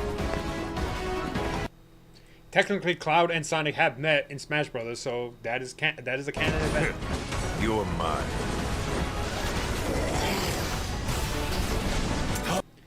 Okay, so it does not look like... I just want to double check that. Yeah, so he looks like he transforms during the fight. You're mine. No, he doesn't. I thought he transforms during the fight, but it's not. Good night. The sky's the God, he's so limit. cool. I can do this. I'll make you proud.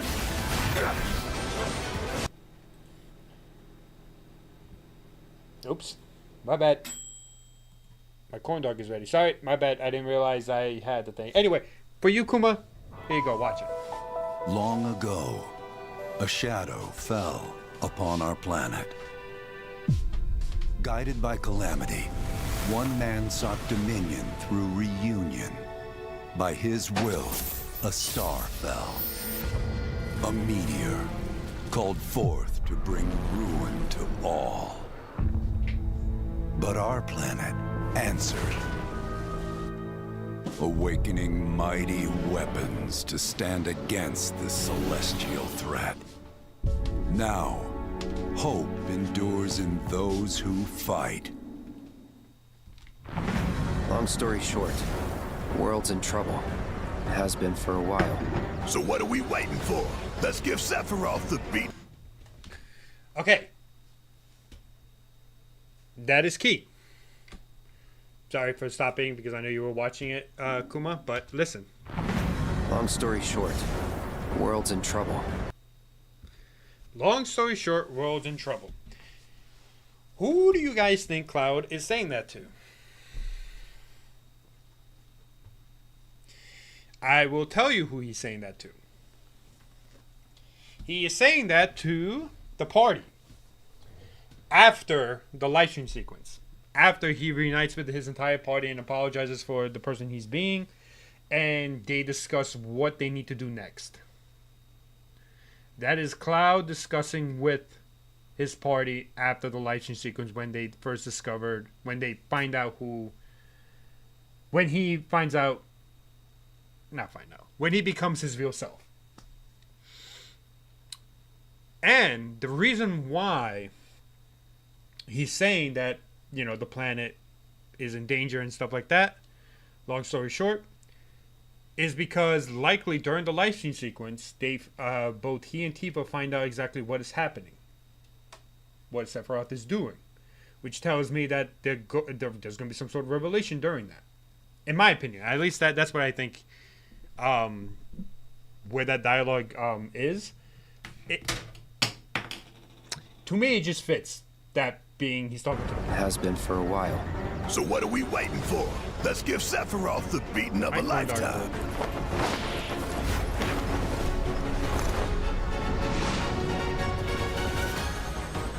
That is hot. You're mine. I'll make this quick. Good night. The sky's the limit! I can do this. I'll make you proud. Who do you think Tifa is saying that to? I will do this. I will make you proud. I wonder who she's referencing here. She's either referencing, in my personal opinion, two people. One, Aerith, because, you know, her being the Black Mage, she's essentially saying that because she's wearing the Black Mage outfit, she is now basically saying, since now I am the Black Mage, I'll make sure to do you proud, Aerith. To me, that's who she's talking about. The other option, of course, is Cloud, considering that I think at this point in time, although you do see Cloud later on, that she could also be talking about Cloud. And this is during the time where Cloud is unconscious and in a wheelchair. But I think she's referencing Aerith here, if I had to give you my non-biased opinion. Just ain't your day. You also heard how different Cloud's voice sounds in that? Listen to how Cloud's voice sounds. I can do this. I'll make you proud. Just ain't your day. He sounds a little bit more upbeat, right? That's the real Cloud. Real Cloud's a little bit more upbeat in his voice and mannerism. Now, granted, these could be lines that they are saying in a cutscene, not necessarily during the fights. But I'm just basing it off like during the fights. But Cloud's voice does seem a little upbeat, which is great. Oh my, is that a weapon? Ew, Hojo. Ugh. See? Far as I can tell, these things don't distinguish between friend and foe. Save the planet by killing her protectors.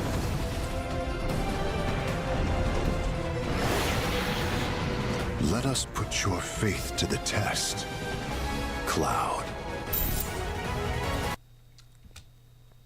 I still don't understand the white materia. Why Sephiroth has it.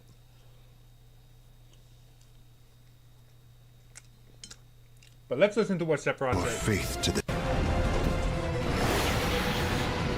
Let us put your faith to the test, Cloud. Let us put your faith to the test. Faith in what? That one has pink on its head, the one Tifa's running to?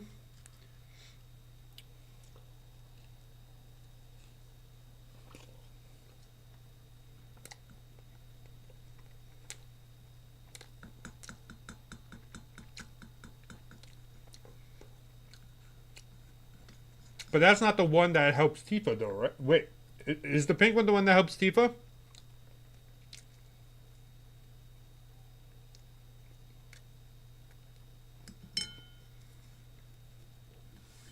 By the way, I haven't had a corn dog in years, but I do not like the. I'm not a big fan.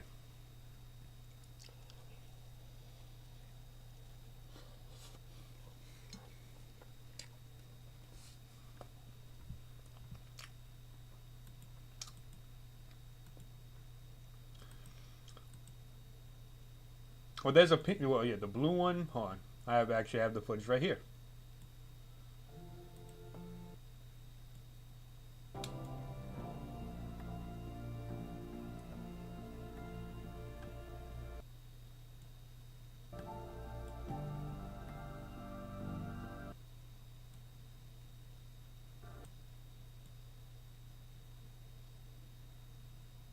I don't think so. I think the one that saves Tifa is the one with blue.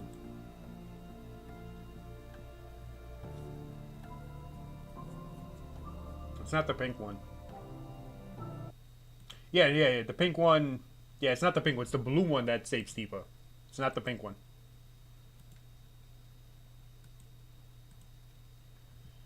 Do you put mustard or ketchup? I have ketchup. I don't have mustard. Maybe that might be it. I think mustard might be better, but I never had it with mustard, so I wouldn't know.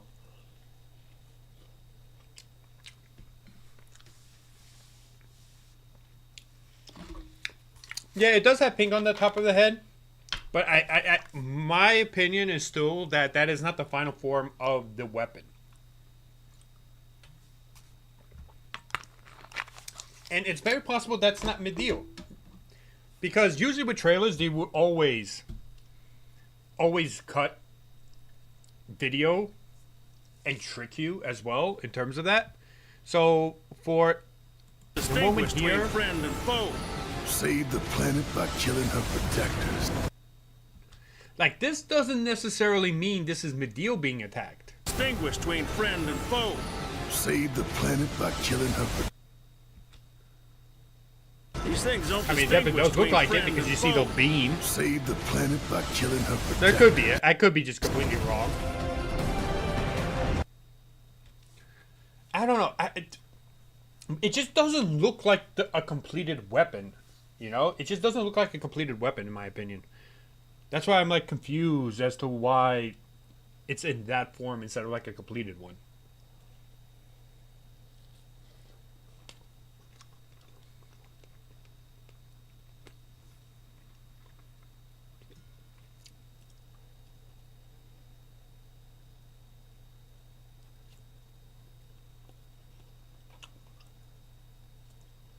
Yeah, I'm not a big fan of the breading on the corn dog.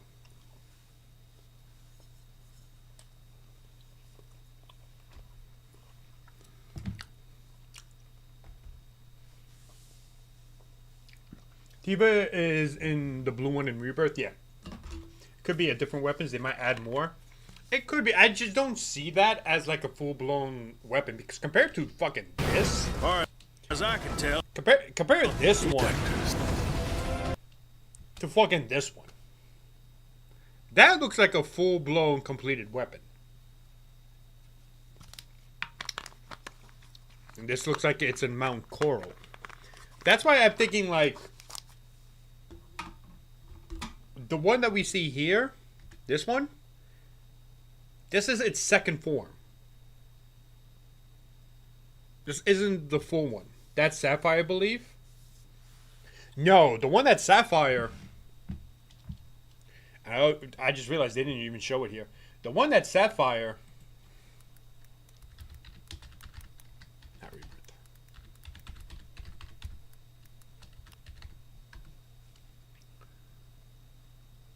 Is it this one? No.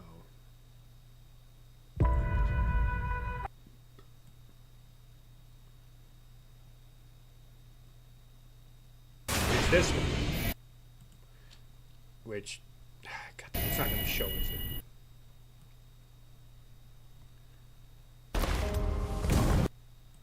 Yeah, there's a lot more footage here that we have to check out. But before that,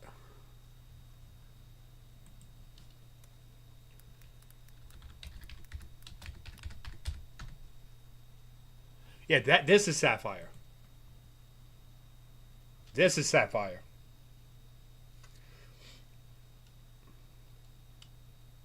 There's no audio for whatever reason. This is Sapphire. You see how similar it looks? You see how similar it looks to the one in that saves Tifa in Rebirth, as well as the one that we see in this trailer? It's very similar. In the OG, it was in the sand. Hold on. Was it?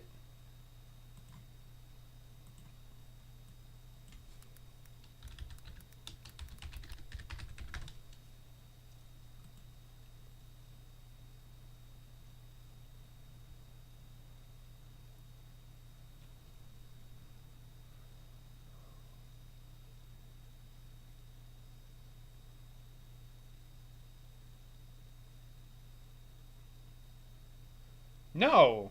Sapphire... No, Sapphire is the aquatic one. That's not, no, that's not Sapphire. That might be Ruby, because that's definitely not Sapphire. That definitely looks more like Ruby. Yeah, that looks way more like Ruby. Gold Saucer Area Desert. Yeah, that's... Yeah. Yeah, so this is Saucer. The other one was... Hold on, let me just... I don't know why there's no audio for that.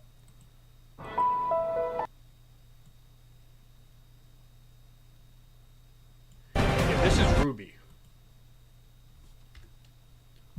Leave the planet by killing her protectors. Yeah, that's Ruby. To me, that's the pink one. That's the one that the pink one transforms into. The one, Sapphire, is the blue one that saves Tifa. Which will make sense that when you... which makes sense that Sapphire shows up at Junon. Because it likely is trying to free Tifa. Because it needs to, because the live stream orders it to free Tifa. Right? And that's why, to me, it makes sense that this is Sapphire, but it's not the final form of Sapphire. Now, granted, like you said, it could be a brand new weapon that they're introducing into the game, into Rebirth and the Remake project. But I do feel like this is likely the second form of Sapphire and then becomes Sapphire later on. Because it's very possible that while this could be Mediel, it could also be Gongaga. I might be getting Ruby and Sapphire mixed up, yes. Ruby is the one found in the Gold Saucer. Sapphire is the one that is that arrives in Junon, and then after that falls into the crater in the ocean. So that's why I think, granted, it could just be because it would definitely hype up my theory. I just think that this is more likely to be the second form of the weapon and then eventually becomes Sapphire.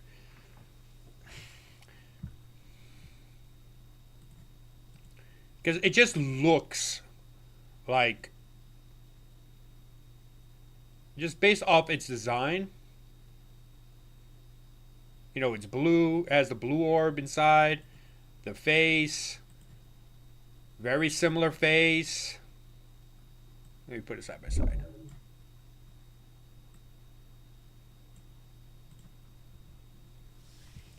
I see a resemblance. Oh, you can't see it because of my dumb face. I see a resemblance.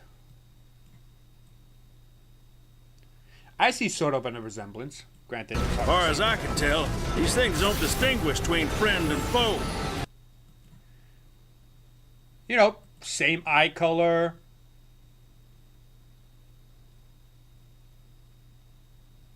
You know, to me, they look similar enough that this is Sapphire and this is what it's going to turn into. This is its second form. It's like a Pokemon. You know, it has its first form, which we saw in Rebirth. Its second form, which is this. And then we have the last form, which is Sapphire. Now the question is, if this is going to be the case, Save the planet by killing her protectors. This whole thing. This looks like Mediel. Now, like I said, it's very well possible that this is just two different cutscenes, not happening at the same time. Killing her protectors. That could be two very different. Because it doesn't make sense, because in the OG, the one that attacks Mediel is the ultimate weapon.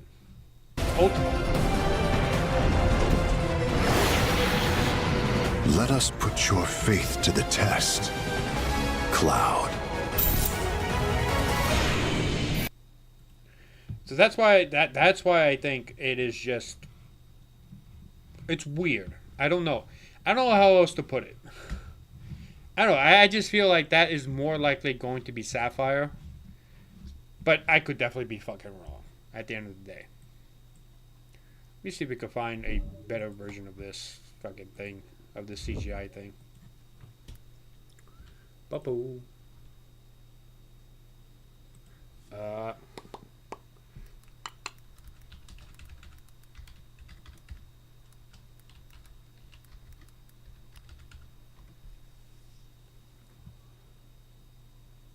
Is it in here? No. The announcement trailer. I'm surprised they don't have it. I'm surprised they don't have the Sapphire CGI cuts. No, not Rebirth.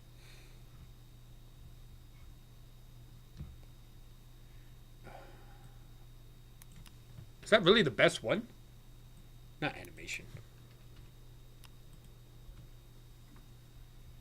Is that really the best one? That's nuts. I don't know.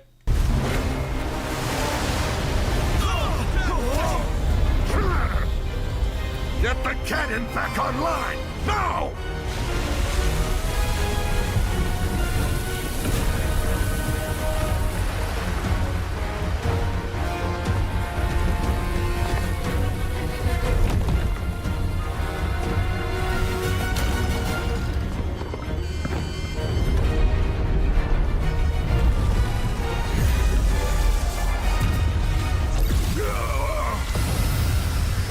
Bye, Heidegger.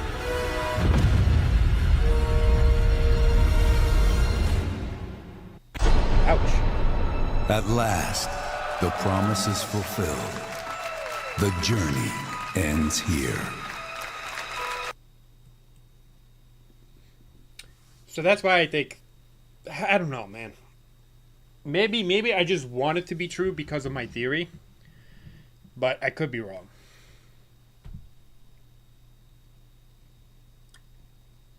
But I hope it's true. I'll be proud of myself. Alright, and then we have the gameplay trailer. So let's check out this trailer. Koma, you still alive? You still with us? Long story short, the world's in trouble. So what are we waiting for? Let's give Sephiroth the beating of a lifetime.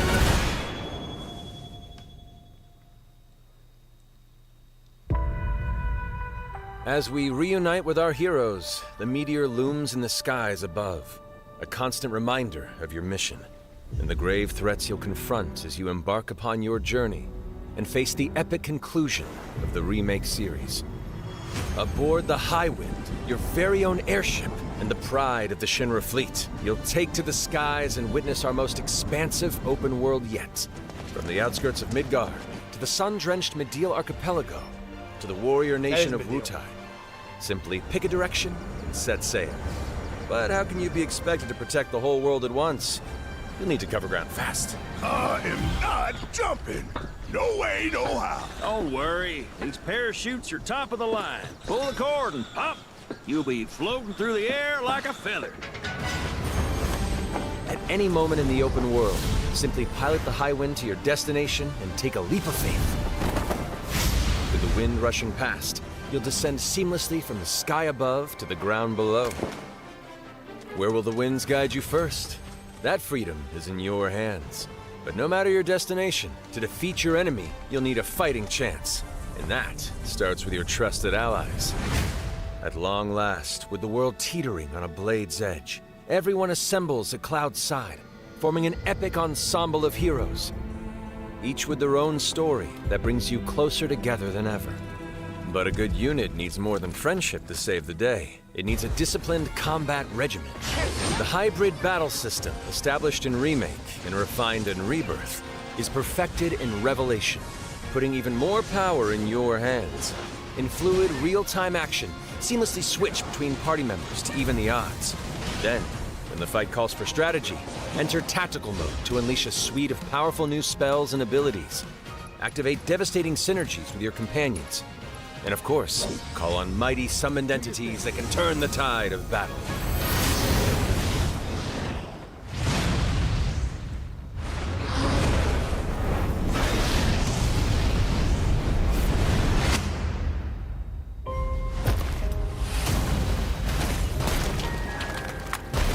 I won't return to my coffin until we've put Sephiroth in his. Vincent is a deft gunslinger, capable of delivering precise, high-yield shots. But there's more to this secretive former Turk than meets the eye.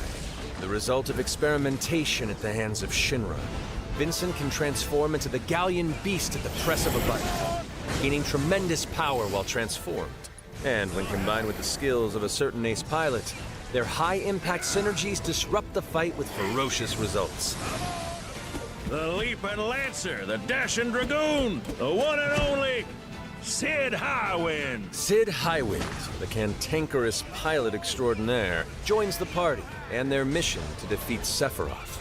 Sid's command of his lance allows him to rapidly close the distance for powerful strikes, or engage in sweeping area of effect attacks to bring a whole host of enemies to heel. But to fully control the battlefield, skill with a weapon only gets you so far. To further augment your combat capabilities, try this on for size. Function Integrated Tactical Suitwear, or the FITS system for short, allows you to further customize your playstyle with new uniforms imbued with unique movesets.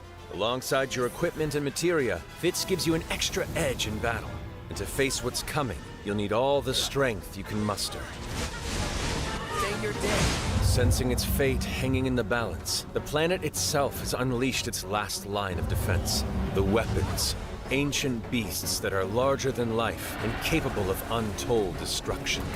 Will you be enough to stop them before it's too late? As the world is torn apart, you and your friends must unite. In Revelation, we come to the thrilling conclusion of the Final Fantasy VII saga.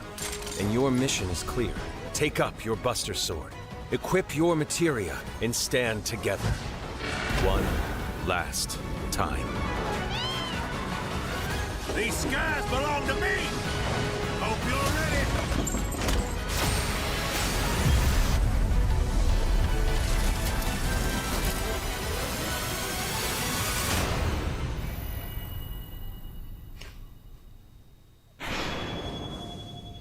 Oh, man.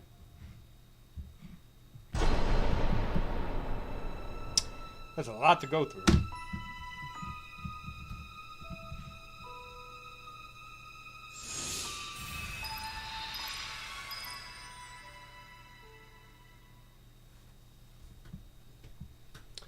a lot to go through.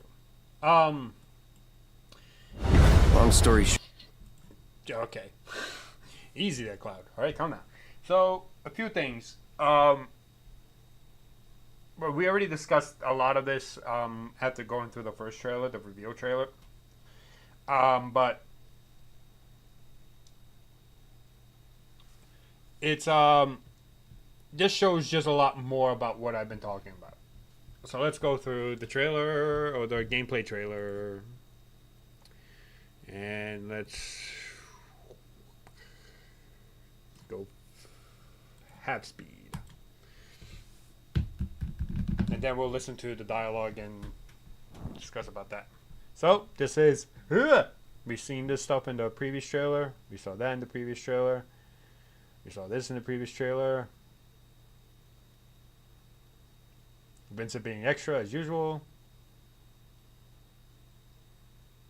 Well, not extra. More like cool extra. They are not shy about all the things. That is true.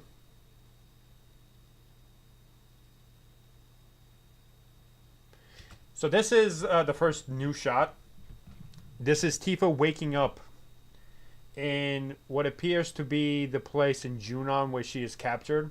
And she wakes up to see Meteor heading towards the planet. This is before she enters the gas chamber. So...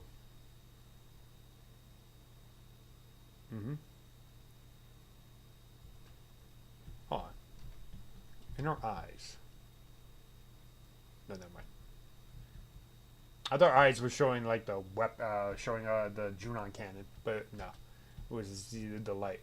So yeah, this looks like she wakes the moment that she wakes up after the events of the North Crater. Then she sees Meteor, and then boom, you get the Junon section. Yep.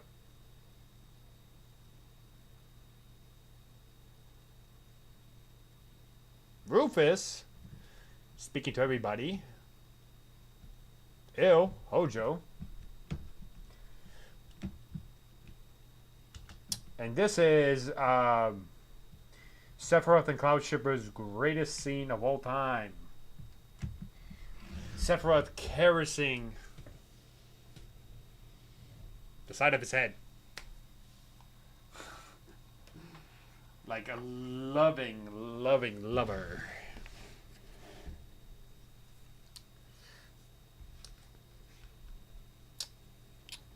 There you go. There you go, Kuma. You wanted to know what Sephiroth thinks of Cloud? There you go. There's your answer right there. Look at them.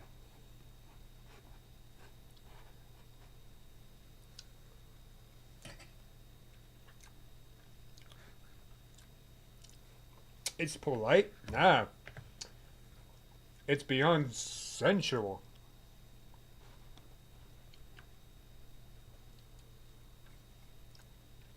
This is what yaoi shippers dream of.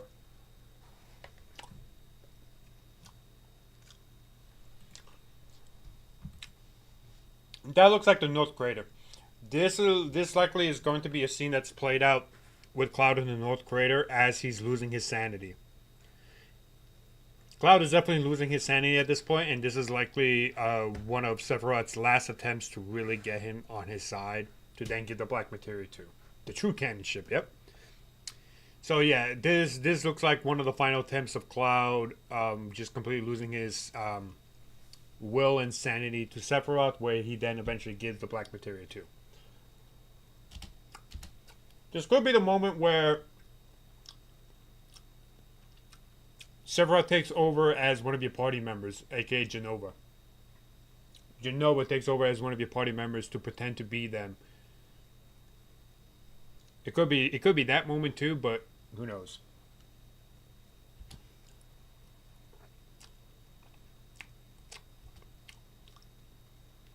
The High Wind, this is where Vincent and Sid sneak in Junon to try to help Tifa and Barrett escape. This is where they also steal the High Wind.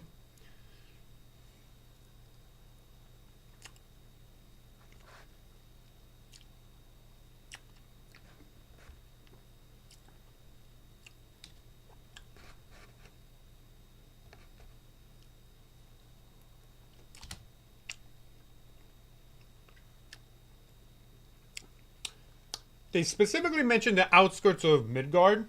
That kind of sucks, because I kind of wanted to visit Midgard. You know, I kind of wanted to visit Midgard at some point in the game, like actually go into the city. But it looks like we're not even going to be able to do that at all, which kind of sucks.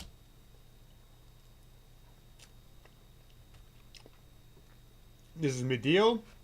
Tifa looking like a boss.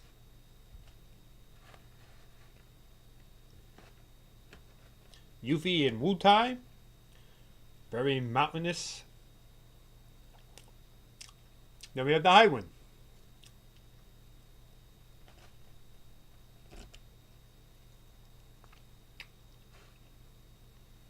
You saw this scene.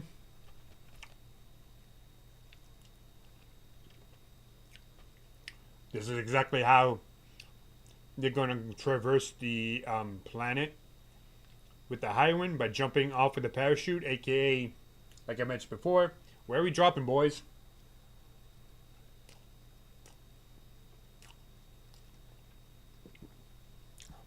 Tifa instantly be like, you got it, and then she just jumps through. There goes Sid. Look at them. Fucking Red 13 over there doing a 5-star frog splash like RVD. How is he going to pull the parachute? I don't know. He does not have thumbs, so I don't know how he's going to pull it. I guess he could use the fucking claws. And it's a little hoop thing, and then just go. But it's going to be interesting to see how he pulls that off. Look at her fly. Look at him fly. Or you have to reach around your back. How is Red 13 supposed to do that then? How are they planning on making Red 13 go around his back? Probably his tail, I would think. He probably did it. I would like to see how.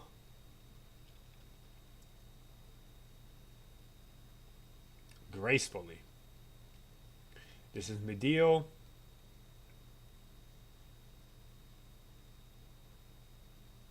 Woo tie, baby. Look at that big ass turtle. Chocobos. This looks like. Yep, this looks like the outskirts of Midgard.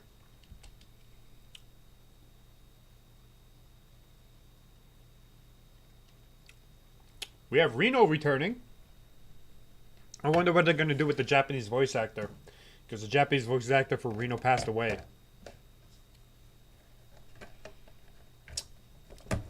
Very curious to see if they replace him or not. But I'm assuming this is in Junon. No, because Cloud is here. It wouldn't be Junon. I don't know what this would be. I wonder if this is like one of those filler areas. Central Station? I don't know what that would be. This is the North Crater.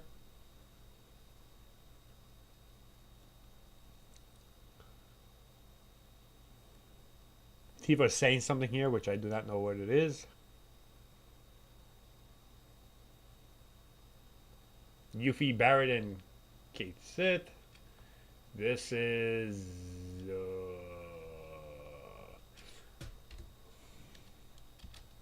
This might be the... This might be... I want to say this could be a portion of the live stream sequence. But I would always imagine the live stream sequence would have like this little haze. You know, it wouldn't just be like any other normal scene. It would have like this little haze. But this could be literally also when she escapes Junon.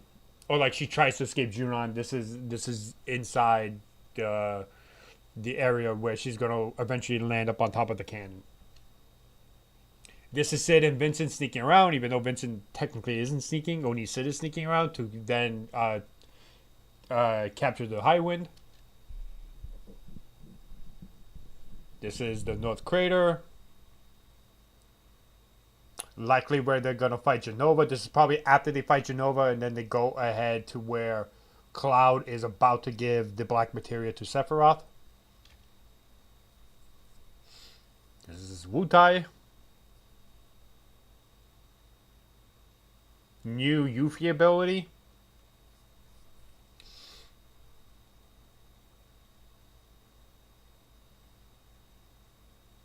Nice.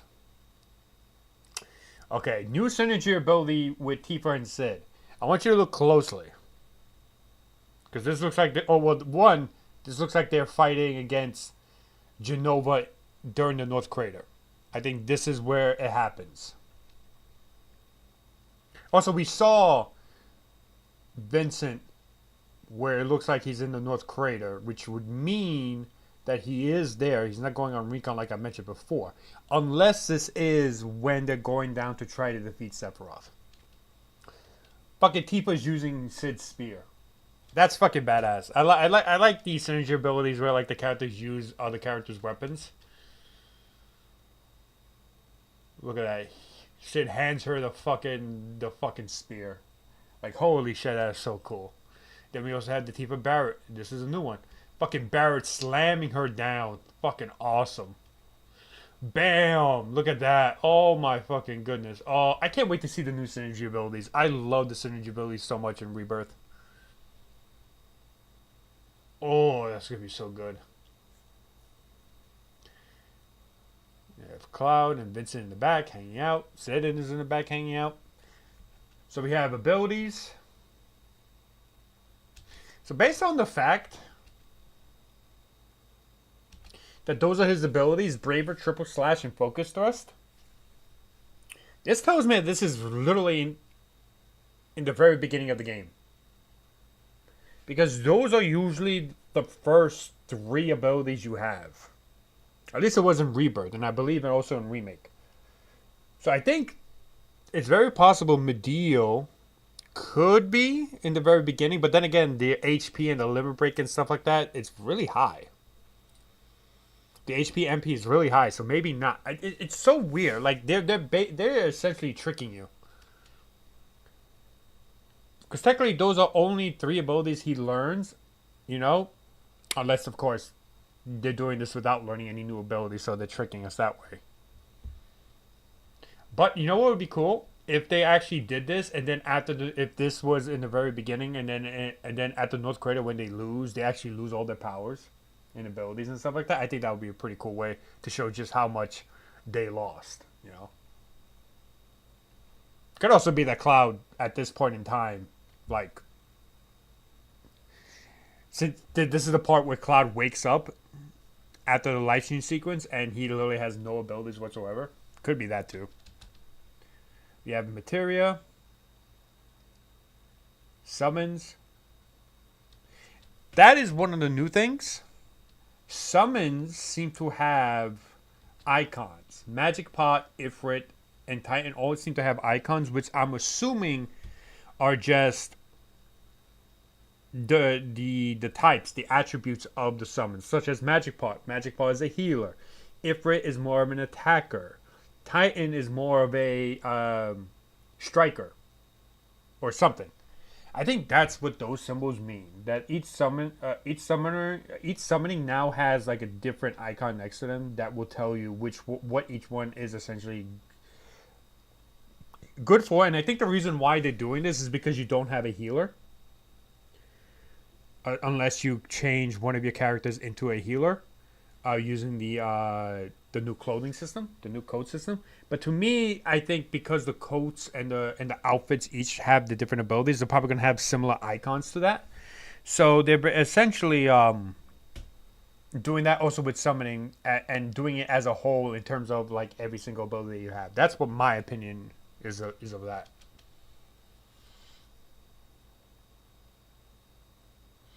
Ifrit.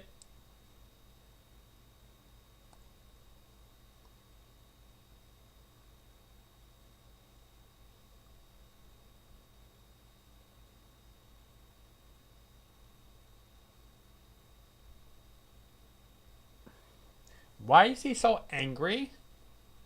Oh, sorry. Well, Yuffie has a healing limit break and we still have cure? Yeah. Well, that's the thing. The way I mentioned this before, but the way they're essentially dealing with the loss of a healer is by allowing each character to have different costumes that allow them to be a healer or a black mage or whatever. They get it to give you different ways to use each character now. Then we have Vincent. Look at this cool ass motherfucker. This is the North Crater. You have a bunch of black whispers.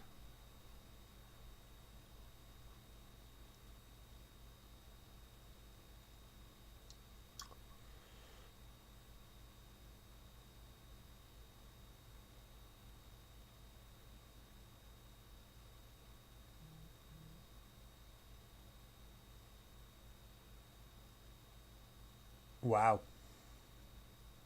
What did I say?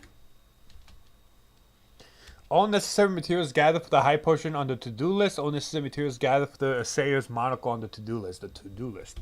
So I'm assuming they're going to have something similar to the transmuter chip, where you could create certain items. They're probably going to have something very similar to that. Unless this is like for like a side quest thing. But it does look like you'll be able to venture into what looks like the North Crater anytime you want, even after likely the weapons escape.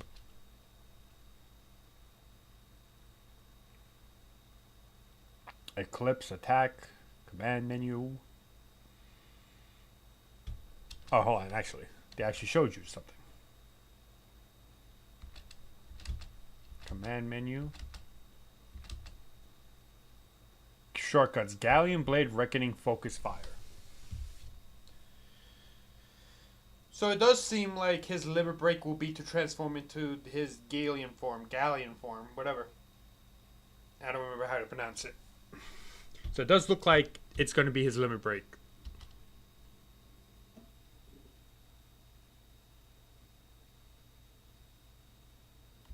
But like you see here, Diabolus Impact. To me, that looks like a bar, similar to how like Vengeance works with Red 13. And it doesn't, and I don't know if he used a limit break. His limit break bar is depleted, so it's very possible this is his limit break form. And then that is the timer to see how long he could stay in that transformation. Unless that's just they just use red to represent his Galleon form. And it's not actually a meter that decreases. Doesn't look like it does. His limit break is on right now.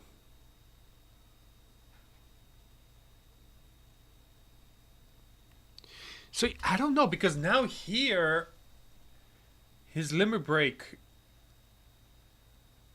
is full. There's a number 1. So I wonder if you are able to use the same limit break multiple times. And each time you use it, it levels up your strength and power. I wonder if that's how it works. Because why else would there be a 1 and then his limit break bar will be huge and full. Man, I'm so curious to see how Vincent plays. Like, holy hell. Then we have Sid Highway. Yeehaw. Howdy Dukin.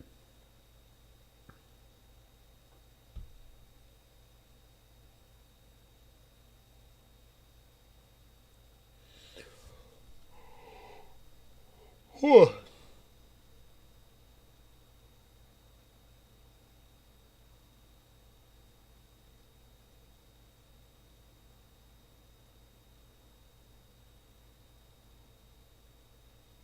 Goddamn. He looks like he's going to be fun to play.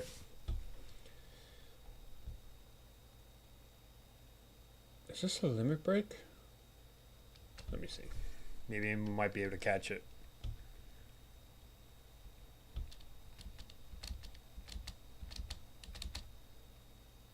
It might be his limit break. But it could, it's hard to tell.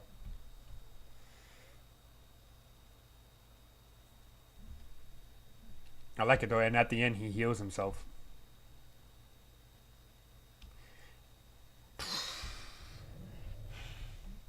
I don't know how I feel about Barrett's outfit here. What does that look like? Does that look like a mage outfit?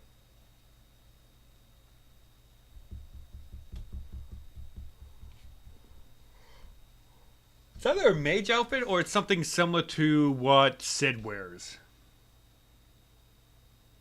Maybe it is what Sid wears. And then you have Kate Sith here, who looks like a white mage. So Kate Sith is going to play, is going to have a outfit that makes him a healer. I love the combat system for fine, so it's the best so far. No shade to 15, 16. No, I agree with you. It's the best combat system they've made aside from Kingdom Hearts 2. I still think Kingdom Hearts 2 is the best combat system that Square Enix has ever made. But Final Fantasy VII Remake is a very close second. Very close second.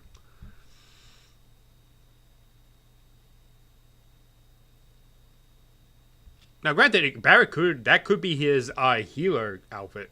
Then we have the other outfits. Freelancer and Warrior. Freelancer is, I'm assuming, his base form. And then Warrior, actually, we might be able to see. Let's see. Freelancer, level 74.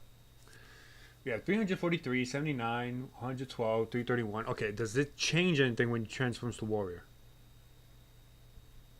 Doesn't look like it. 52 hours. This is deep in the game. This is incredibly deep in the game. Freelancer.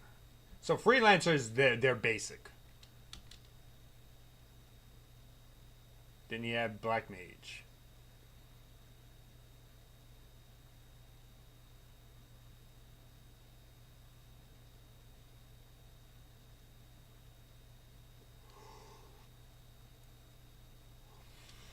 Pretty cool.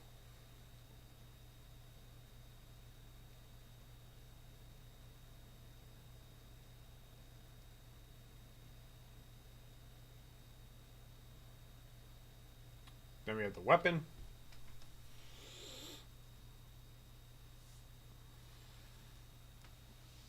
There's a little pink. Unless that is a little pink. Yeah. I don't know. To me, this does look like the weapon from Gongaga. I don't know how it wind up in Medio, but it definitely does look like that. Unless that's the ultimate weapon, then I don't understand the design choice.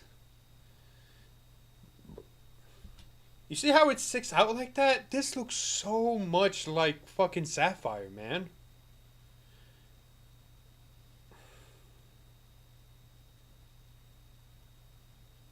Oh.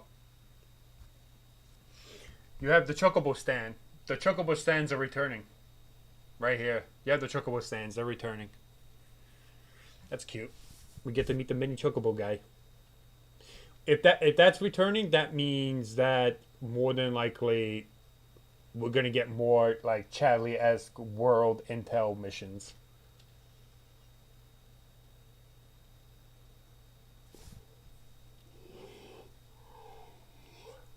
Now here's the cast running. Yuffie and Red. Into Wutai, baby. Bat Chocobo. Ah, Tifa being trapped in Junon in the gas chamber. This, based on like the way she's moving, this seems like some sort of mini game. But like you have to press certain buttons or something like that, or hold certain buttons in order for her to break it. This looks like it's gonna be some sort of mini game. And then she breaks through, baby.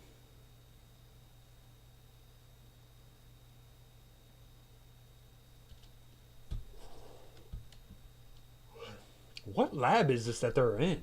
This has to be like some sort of filler place.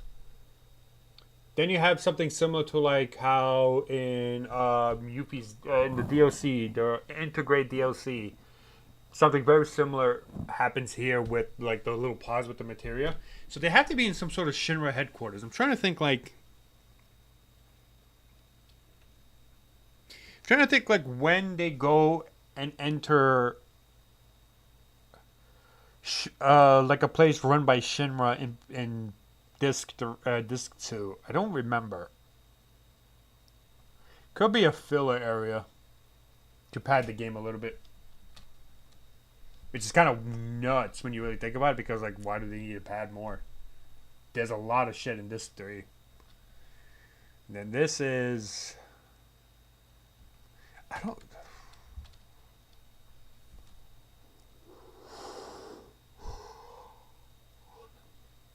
This might be... So that might be the entrance to the ancient temple. And this is where... And then they're heading towards where they're going to start snowboarding. I think that's what this looks like.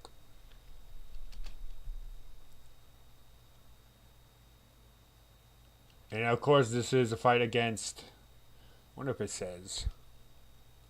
It does not. So that does look like it happens in the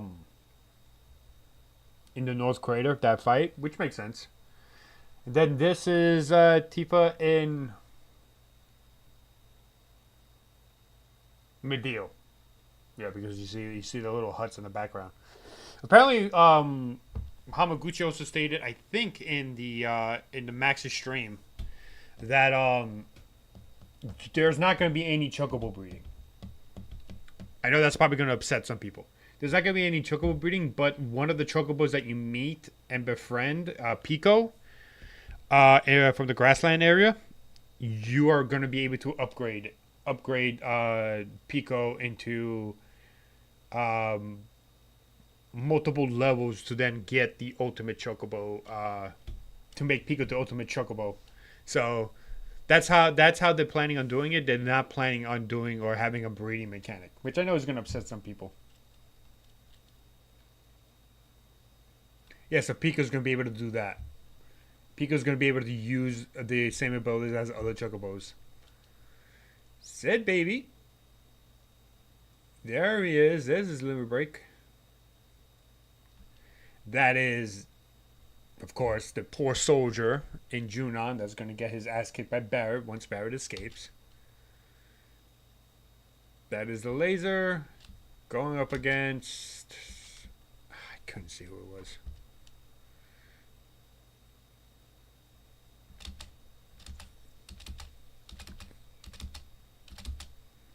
Damn it. Probably need to make it a little bit slower.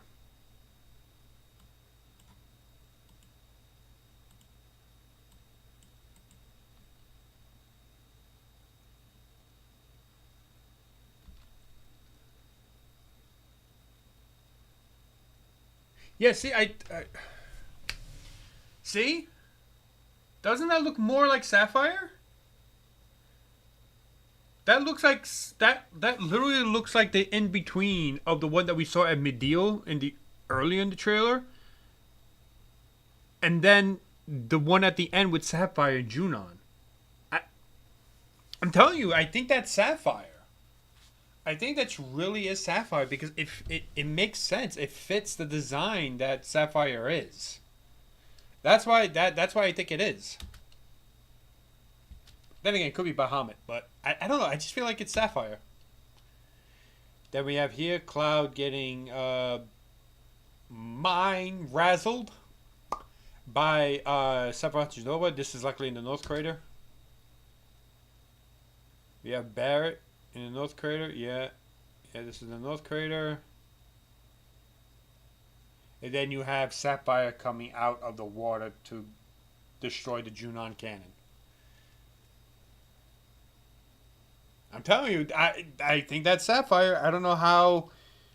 I don't know when the party meets Sapphire beforehand in what looks like to be Mideel, but I don't know, man.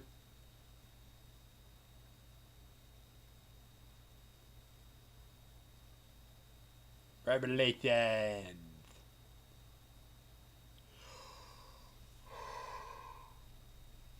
Sorry, it's been a long day. I've been up since 5:20.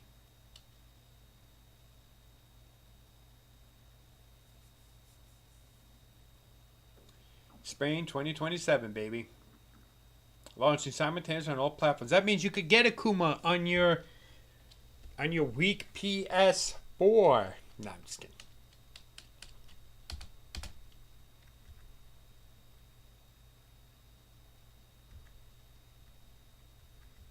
This is that. Yeah, so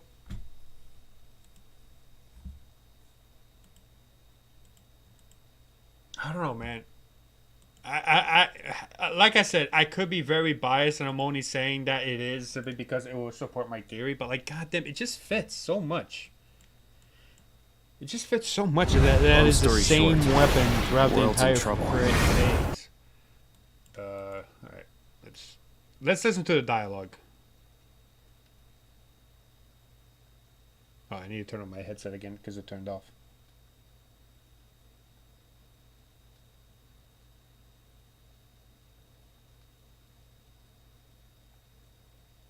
There we go.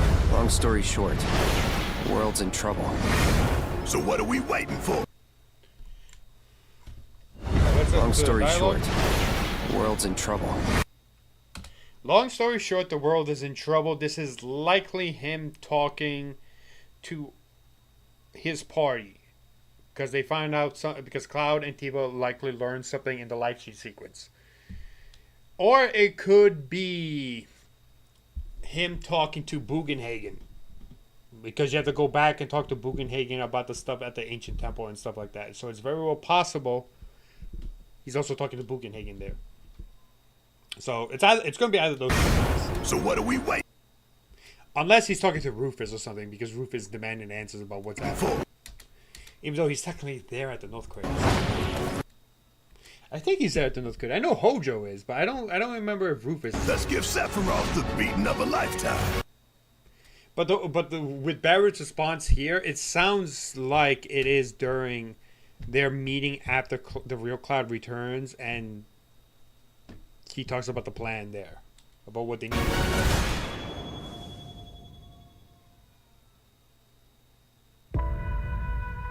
As we reunite with our heroes, The meteor looms in the skies above, a constant reminder of your mission, and the grave threats you'll confront as you embark upon your journey and face the epic conclusion of the remake series.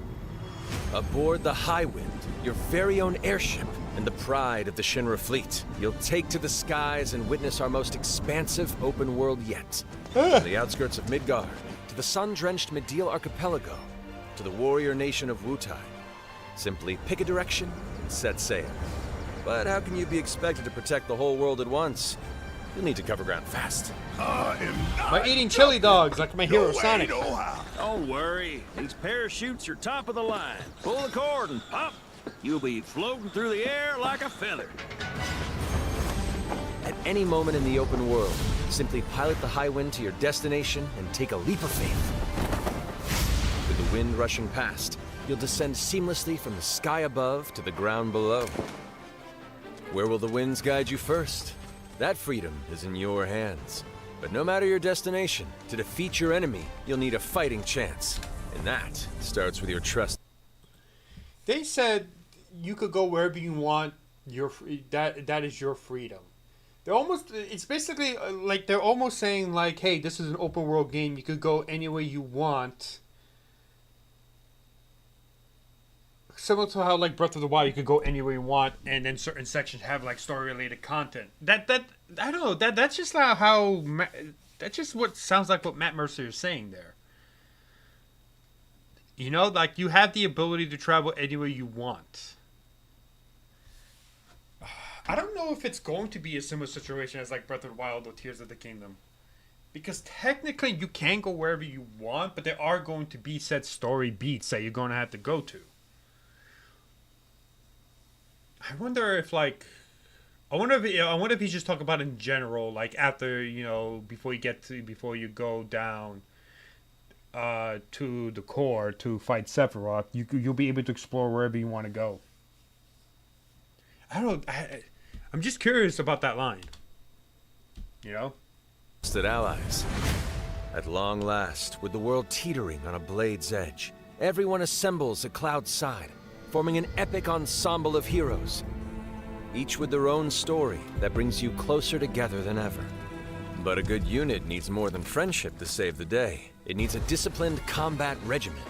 The hybrid battle system, established in Remake and refined in Rebirth, is perfected in Revelation, putting even more power in your hands. In fluid, real-time action, seamlessly switch between party members to even the odds. Then, when the fight calls for strategy, enter tactical mode to unleash a suite of powerful new spells and abilities. Activate devastating synergies with your companions. And of course, call on mighty summoned entities that can turn the tide of battle. He's just basically talking about just how you would normally play with slight differences. You have those icons which likely tell you what each summoner do or is focused on. Such as Magic Part focuses on healing, Ifrit focuses on attack, and then Titan, I am assuming, focuses on, I don't know, defense maybe? I don't know. Striking. I don't know.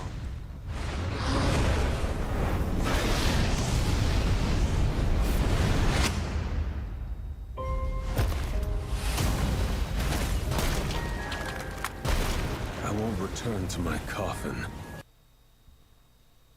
So to me, that scene with Vincent showing up there, I think, because if you remember that group shot that they had with like they have everybody there except for Vincent, it does tell me that Vincent likely went ahead to do like recon or something like that, because that cutscene looks like one that like that one just looks like one that he shows up and to fight against Genova.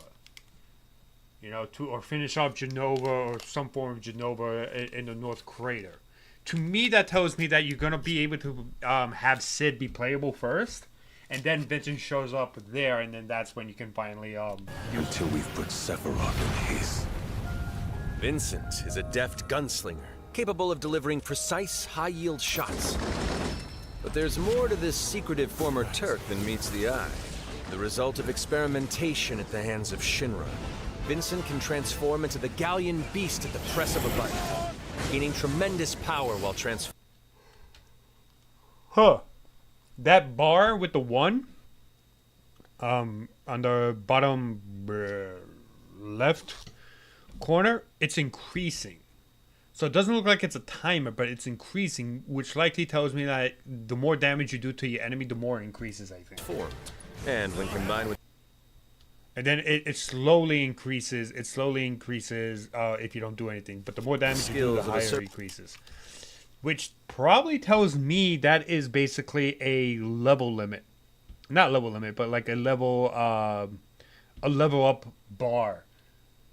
Which tells you how much stronger he's going to be in his Galleon form. I wonder if that's what that means. Certain ace pilot, their high-impact synergies disrupt the fight with ferocious results.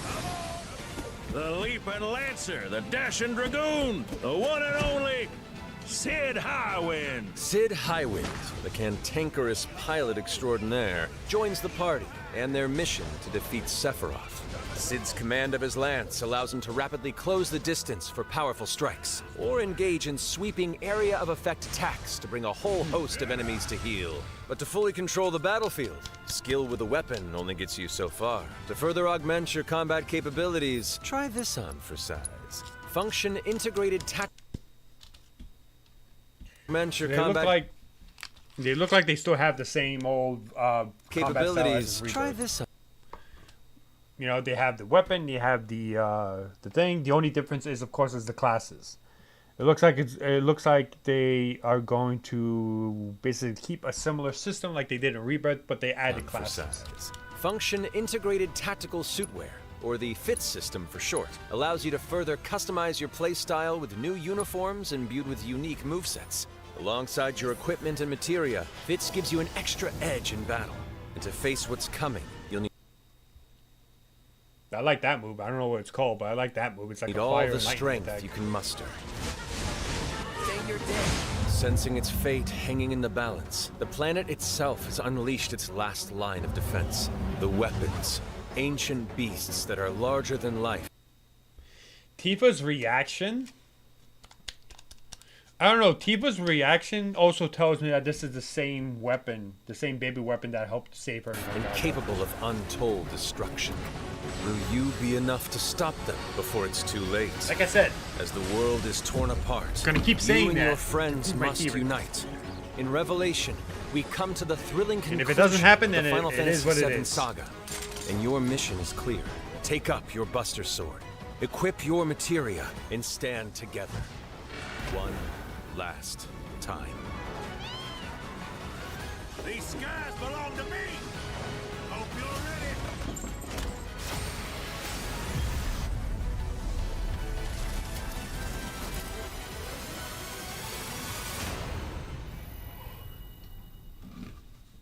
I like how they focus specifically on that one weapon.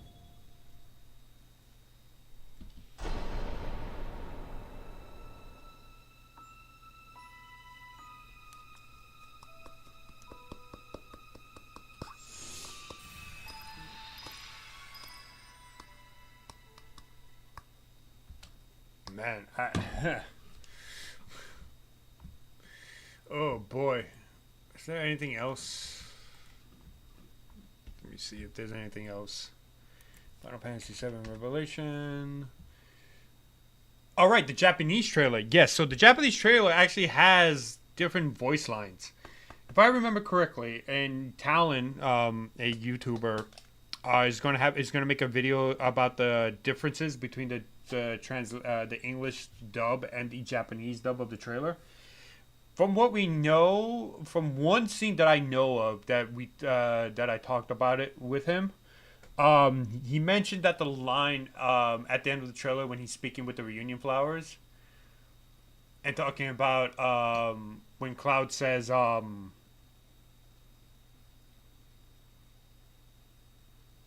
he's talking to the reunion flowers.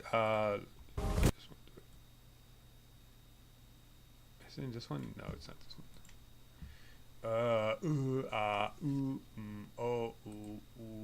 Yeah.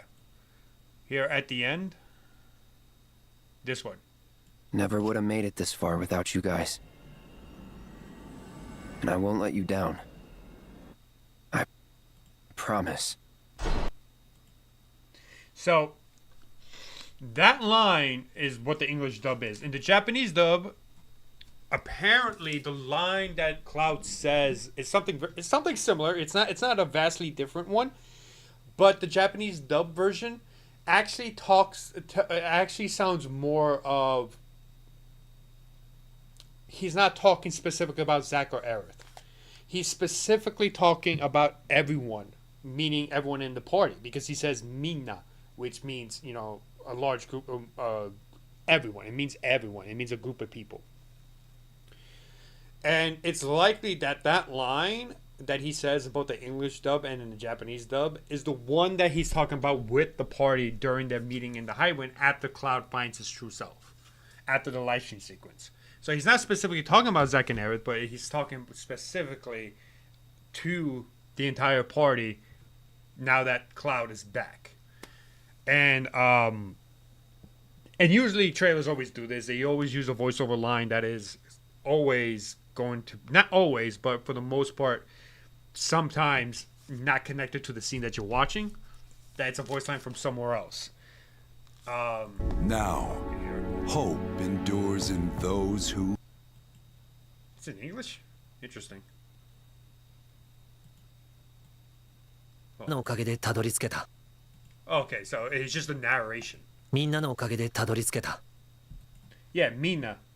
He says, Mina, I think he said, thank you for your help. Because Taskeru is help. もう迷わない。星を救おう。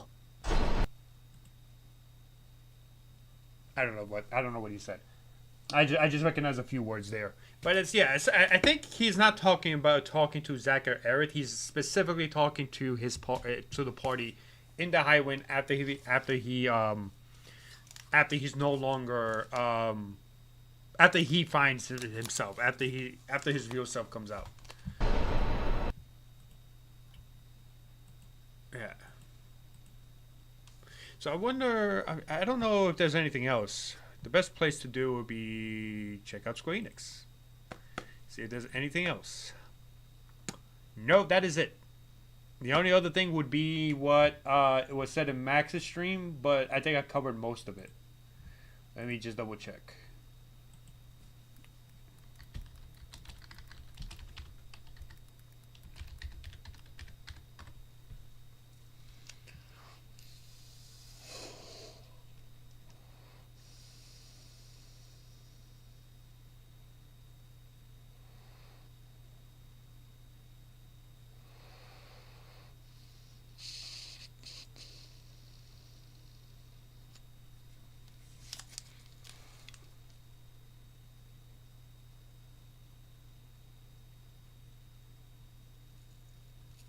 I wonder if there's like an overview, because I don't know how long that whole interview is with Hamaguchi, and I don't even know if there's any way to watch it right now.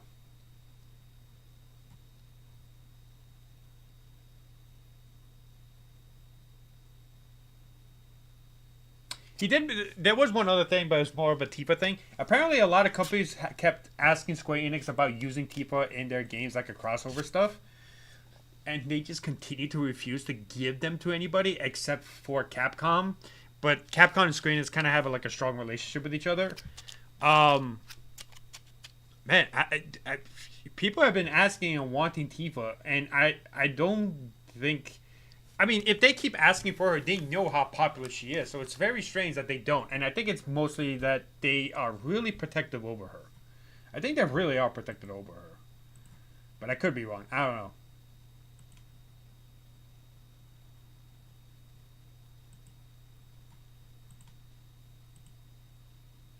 But yeah, I don't think there's anything else.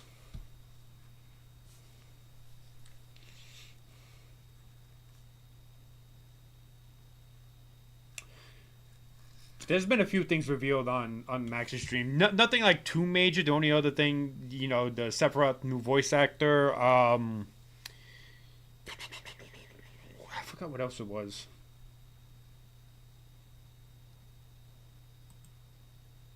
Yeah, I didn't even think there's a video yet. Yeah, I don't think there's a video yet of like.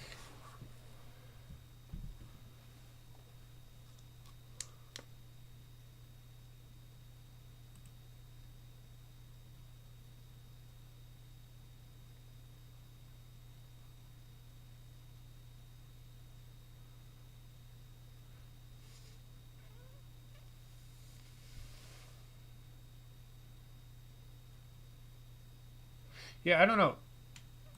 I don't think there's a video of it yet. But yeah, that's essentially my own dissection of everything. Whether or not a lot of the things I'm thinking about from these two trailers is correct. I don't know if what I said is even going to happen, or it's exactly, how is going to be in Revelations.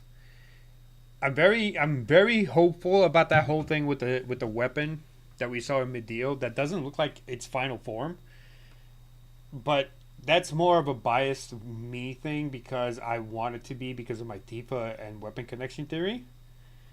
And it being Sapphire would definitely help with that. Well, it'll basically confirm my theory in general. But aside from that, there's not much else. We didn't get a lot of Sephiroth talking, which normally is key in like trying to figure out exactly what Sephiroth is planning. But it's a good thing that we didn't, simply just because we don't need to hear it right now,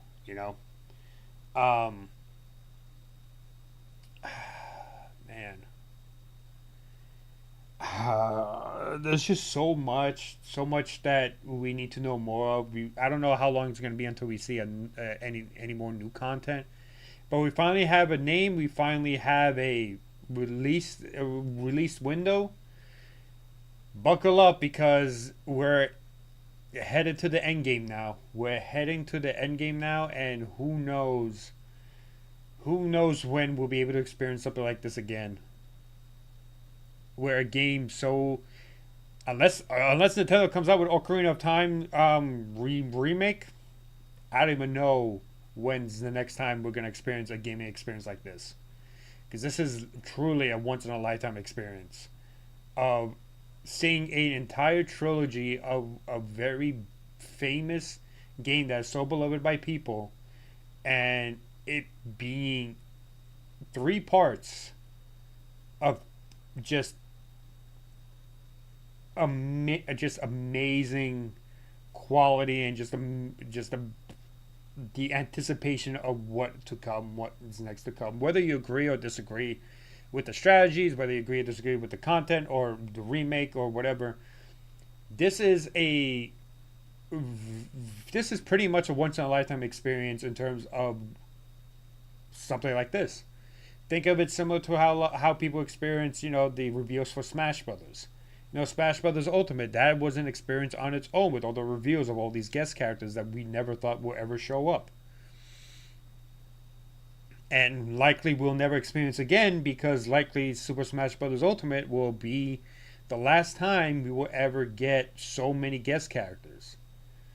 It's unlikely that we will get characters like this again that show up multiple times, and who knows when the next time we're going to get something like this as well for a game that is so beloved like Final Fantasy 7. Maybe Final Fantasy 8, I don't know. But if they ever do Final Fantasy 8 remake, they better do a lot of I'm not talking about streamlining things. I'm talking about fixing a lot of issues that Final Fantasy 8 has. I haven't beaten the game, but there's a lot of things in that gameplay that just it was just so frustrating. It was just so tiring to play. So yeah, that was a lot of fun dissecting it. Hopefully you guys enjoyed it as well. I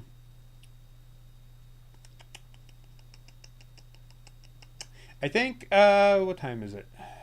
It's 3:40, so it's 4:46. It's about to be 5 p.m.